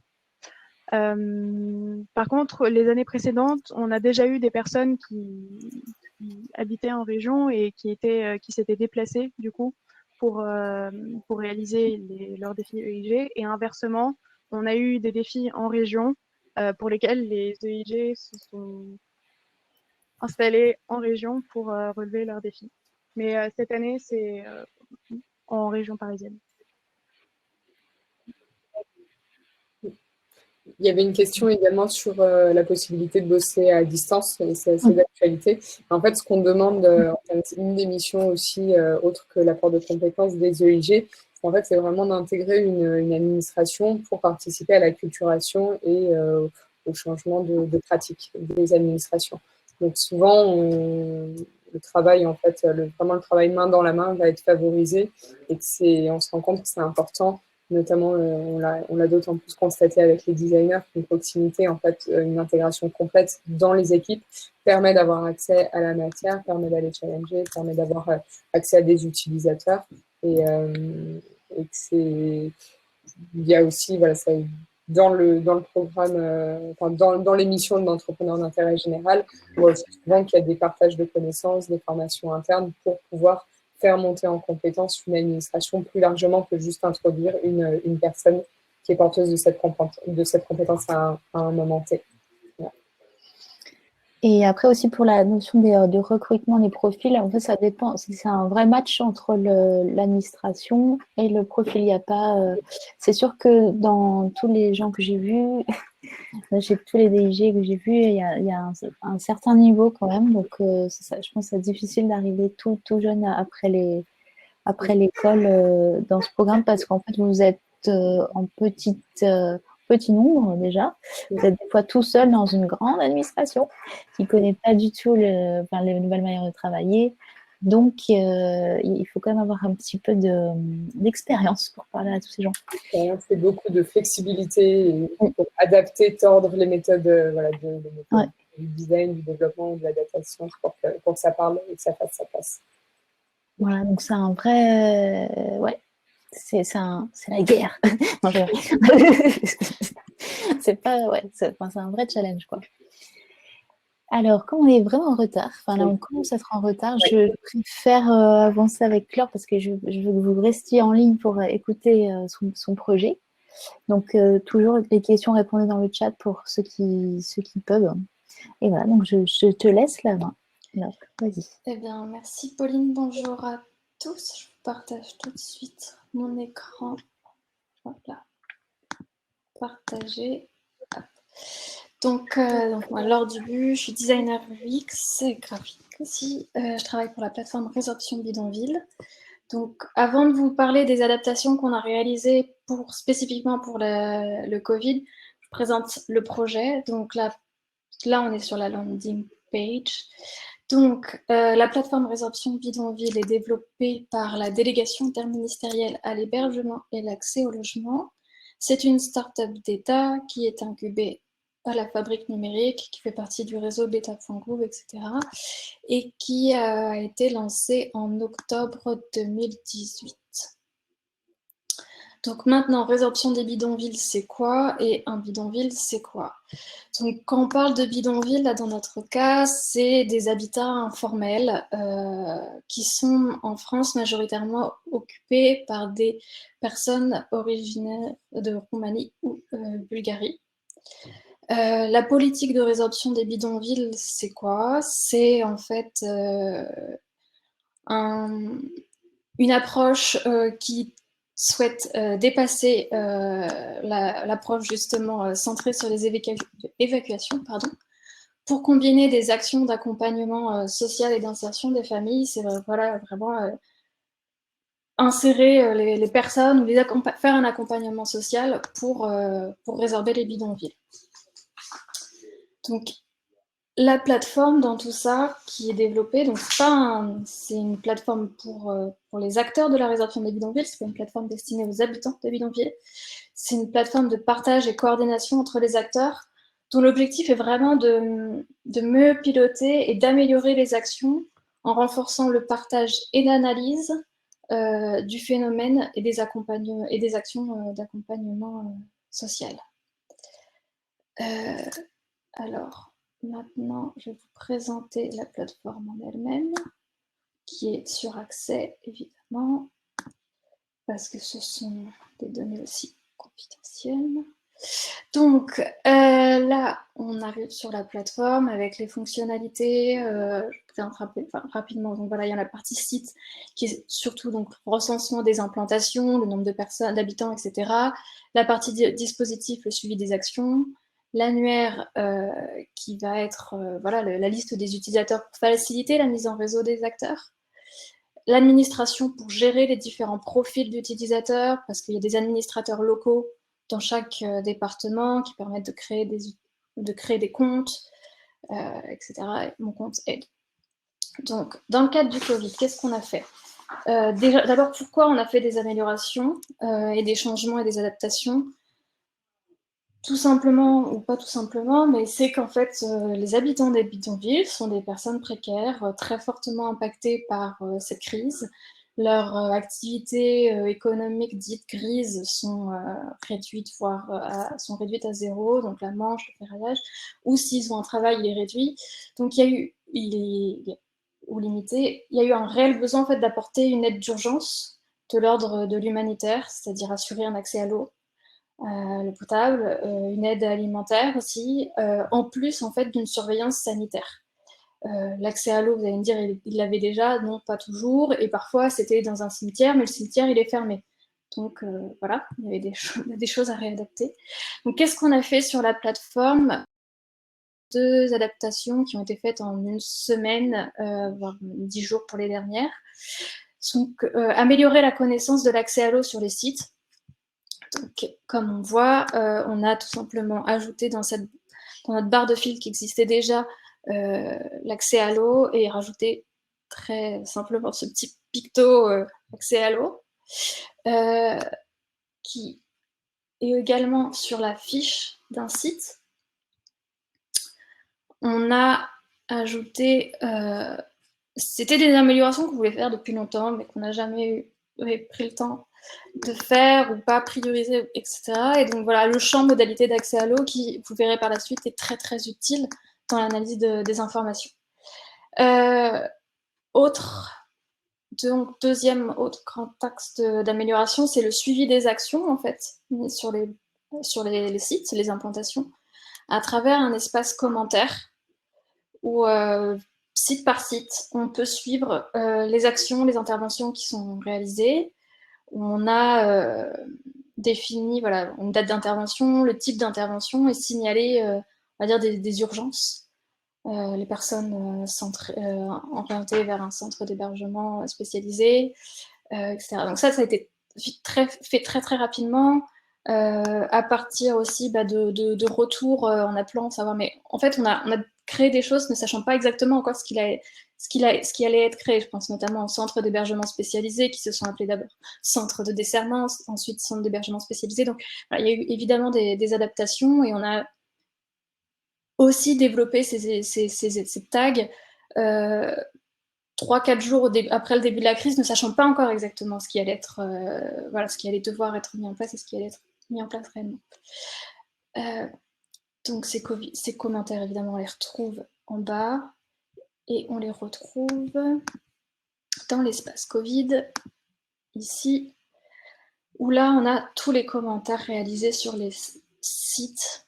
Donc, on voit qu'on est à 696 commentaires, donc depuis la mise en ligne le 25 mars, je crois. On a des commentaires. Là, on retrouve tous les commentaires sites et les commentaires territoires qui... Alors, moi, j'ai un accès national, là, mais normalement, donc je n'ai pas le champ de saisie d'un commentaire territoire, mais sinon, il est sur cette page. Maintenant, alors qu'est-ce que ça nous a apporté, toutes ces évolutions?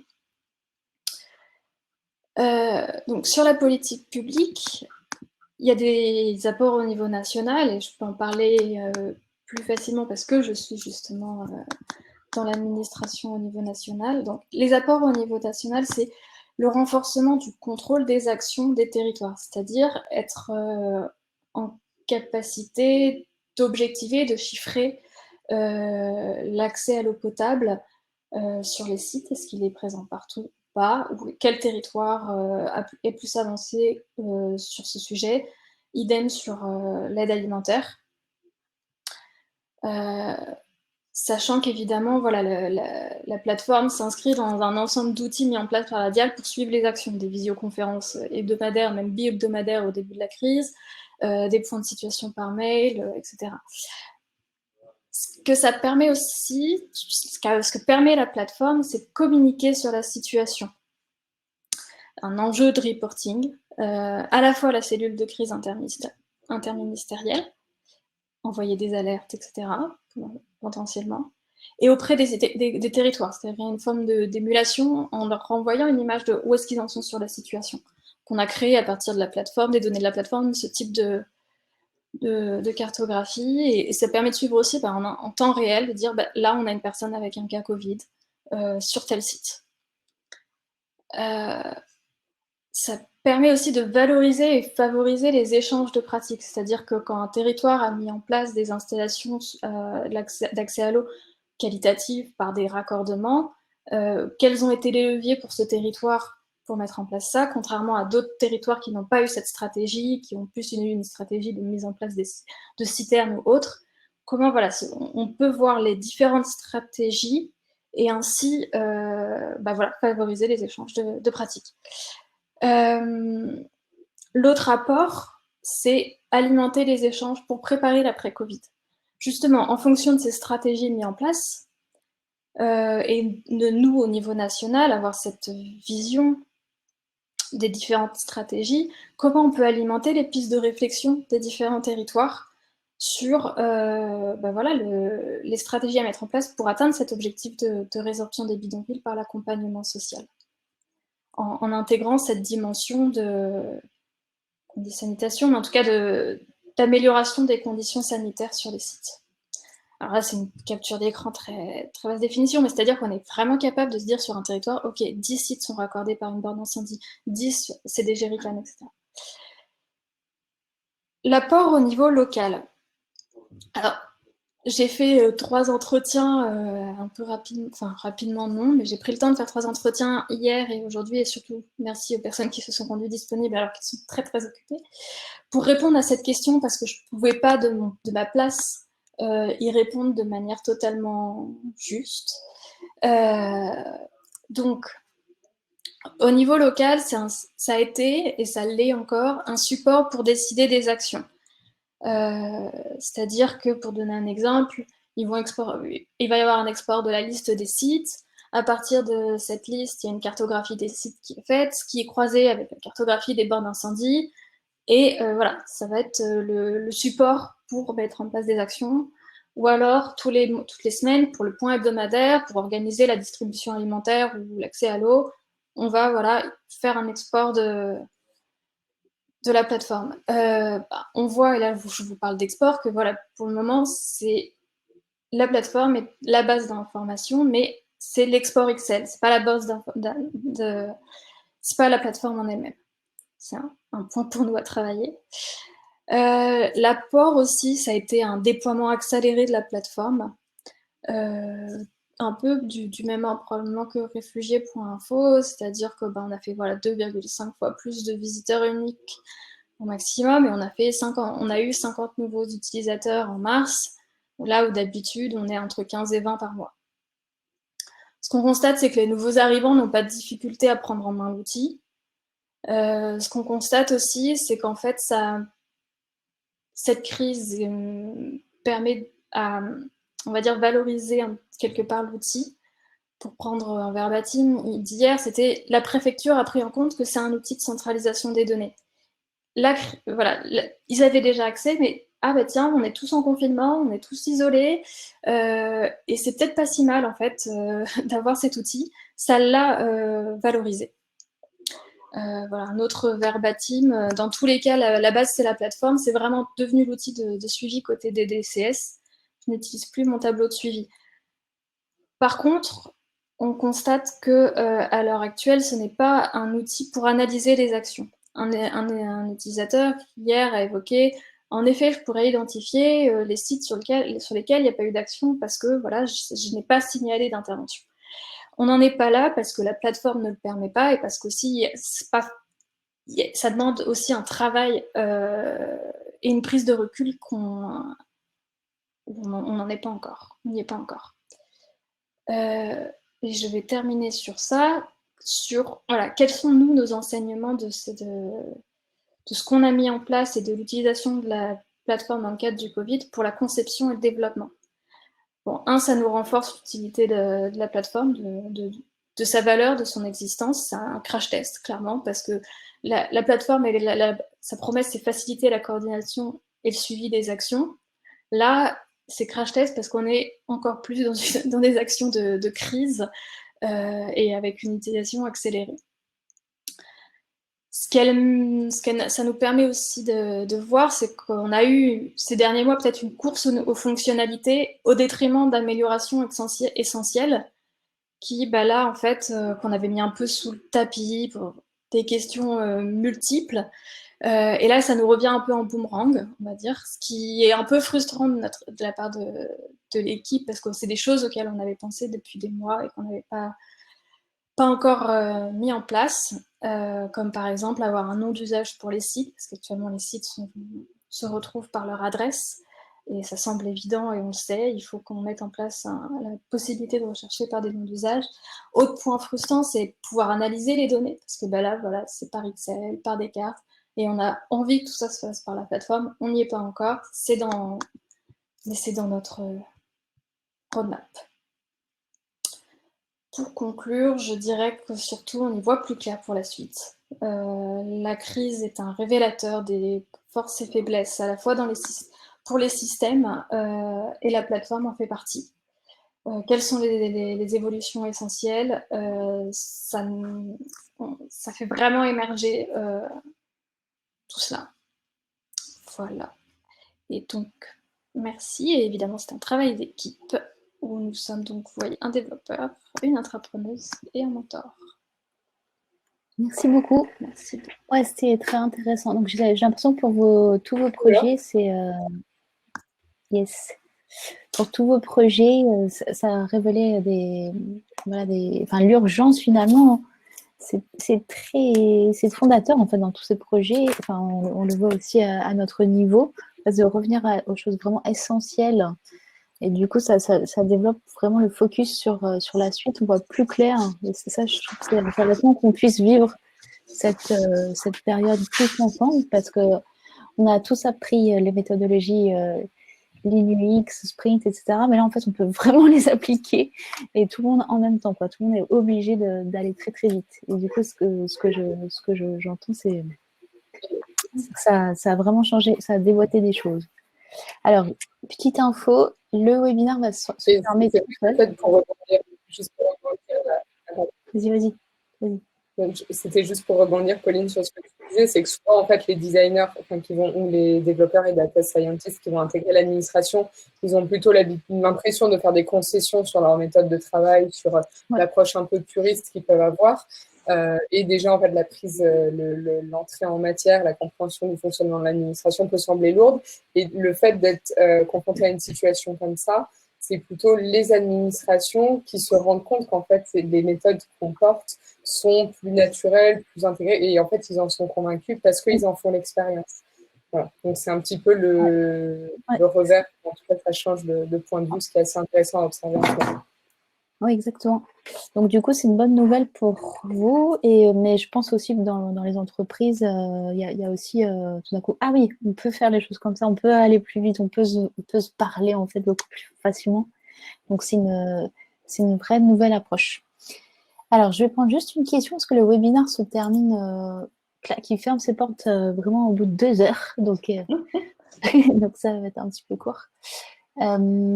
Mais sinon, après, sachez que vous pouvez réaccéder au webinaire avec toutes les questions et vous pouvez continuer à interagir. Donc ça, c'est une bonne chose. Alors, est-ce que tu vois les questions? Est-ce qu'il y a des choses qui... Du coup, j'ai pas Je vois les questions, mais alors, je vois des Il n'y en a questions pas qui sont liées à toi. Ouais, il n'y en a pas... Enfin, Pas qui sont liées à toi, ouais. non, Bon. le témoignage recensé, vérifiez-vous les dérives possibles. Je ne sais pas certaine que... Je ne sais pas si ça me concerne. Si ça concerne résorption bidonville, en fait, comme c'est un outil réservé aux agents, il n'y a pas la question de faux témoignages. C'est pour des acteurs. C'est pas les grands publics, donc il ne peut pas y avoir de faux témoignages ou de dénonciation partisane. Voilà. Yes. Bon, en tout cas, il y a des questions intéressantes. Donc, sachez que donc, vous pouvez continuer à interagir, évidemment, avec l'équipe, avec les liens qu'on vous a mis. On va vous renvoyer des liens grâce à votre inscription. Vous m'avez entendu là? Parce que j'ai un petit problème de connexion. Et sinon, on se retrouve, si vous le voulez bien, la semaine prochaine avec un autre webinaire sur le design conversationnel. Donc, je ne sais pas si vous travaillez sur des interfaces vocales, il y a eu des questions là-dedans. Est-ce que c'est arrivé au gouvernement? Le design sprint, et puis on va continuer. Et donc ça, je pense que vous êtes les designers d'intérêt général, vous êtes très impliqués dans ces problématiques de conception, de design systémique, comment on conçoit un système, et du coup, la notion politique est ultra importante, mais du coup, comment elle impacte effectivement l'aspect social, comportemental, l'environnement, etc. Donc ça, c'est un vrai point. Et du coup, je vous invite, les designers d'intérêt général et tout le monde, évidemment, à participer à cette autre conférence. Donc là, on va aller plus loin. On avait fait un premier événement, mais qui était trop sur un outil. Donc là, on va redéployer le sujet pour que vous compreniez bien de quoi on parle. Et après, le 7 mai, donc le lendemain, on accueille Daniel Stillman, aussi pareil. Je pense que ça peut être très intéressant que vous le suiviez, parce que c'est un facilitateur hors pair qui pourra, alors américain, mais qui est très fin. Vraiment, il a une grande psychologie, donc il va vous apprendre, il va vous parler de sa manière de créer les conversations, de designer les conversations, mais au sens comment je facilite le travail entre des gens très, très différents et qui ont des intérêts aussi très différents. Donc ça, c'est aussi le rôle, sachez-le, des entrepreneurs et designers d'intérêt général, de concevoir des bonnes conversations entre les gens, parce que chacun a on ne parle pas la même langue, quoi, clairement. C'est très différent. Donc voilà, donc ça, c'est les sujets qui arrivent la semaine prochaine. Et ensuite, et je finis par là, voilà, donc les prochaines qui commencent la semaine prochaine pour ceux qui sont intéressés et qui sont financés dans le cadre du FNE, du chômage partiel. C'est des formations en visioconférence.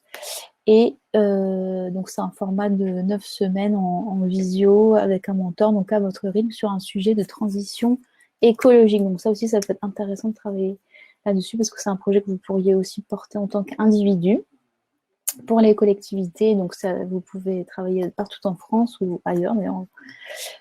Et ensuite, j'espère qu'on va redéconfiner et puis faire les formations sprint et facilitation. Et donc, si vous avez des sujets à nous proposer pour les sprints, on avait travaillé avec France Connect. Du coup, on est preneur, parce qu'on cherche toujours des sujets. Peut-être qu'on va travailler pour Emmaüs la prochaine fois, mais ça, c'est vraiment des sujets qui nous tiennent à cœur. Voilà. Donc voilà, on va vous envoyer tous ces liens qu'on vous a montrés. Et puis, j'ai 1 minute pour remercier voilà, tous les participants, vous, la foule en délire, bien sûr, et les entrepreneurs et les designers d'intérêt général. Et Colline pour toute la coordination, merci beaucoup. Et Sophie pour la présentation. Et donc, on va relayer évidemment l'appel à projet parce que c'est ultra intéressant comme expérience et je vous souhaite de réussir. Merci. Voilà, merci beaucoup à vous. Merci Laure qui est encore là.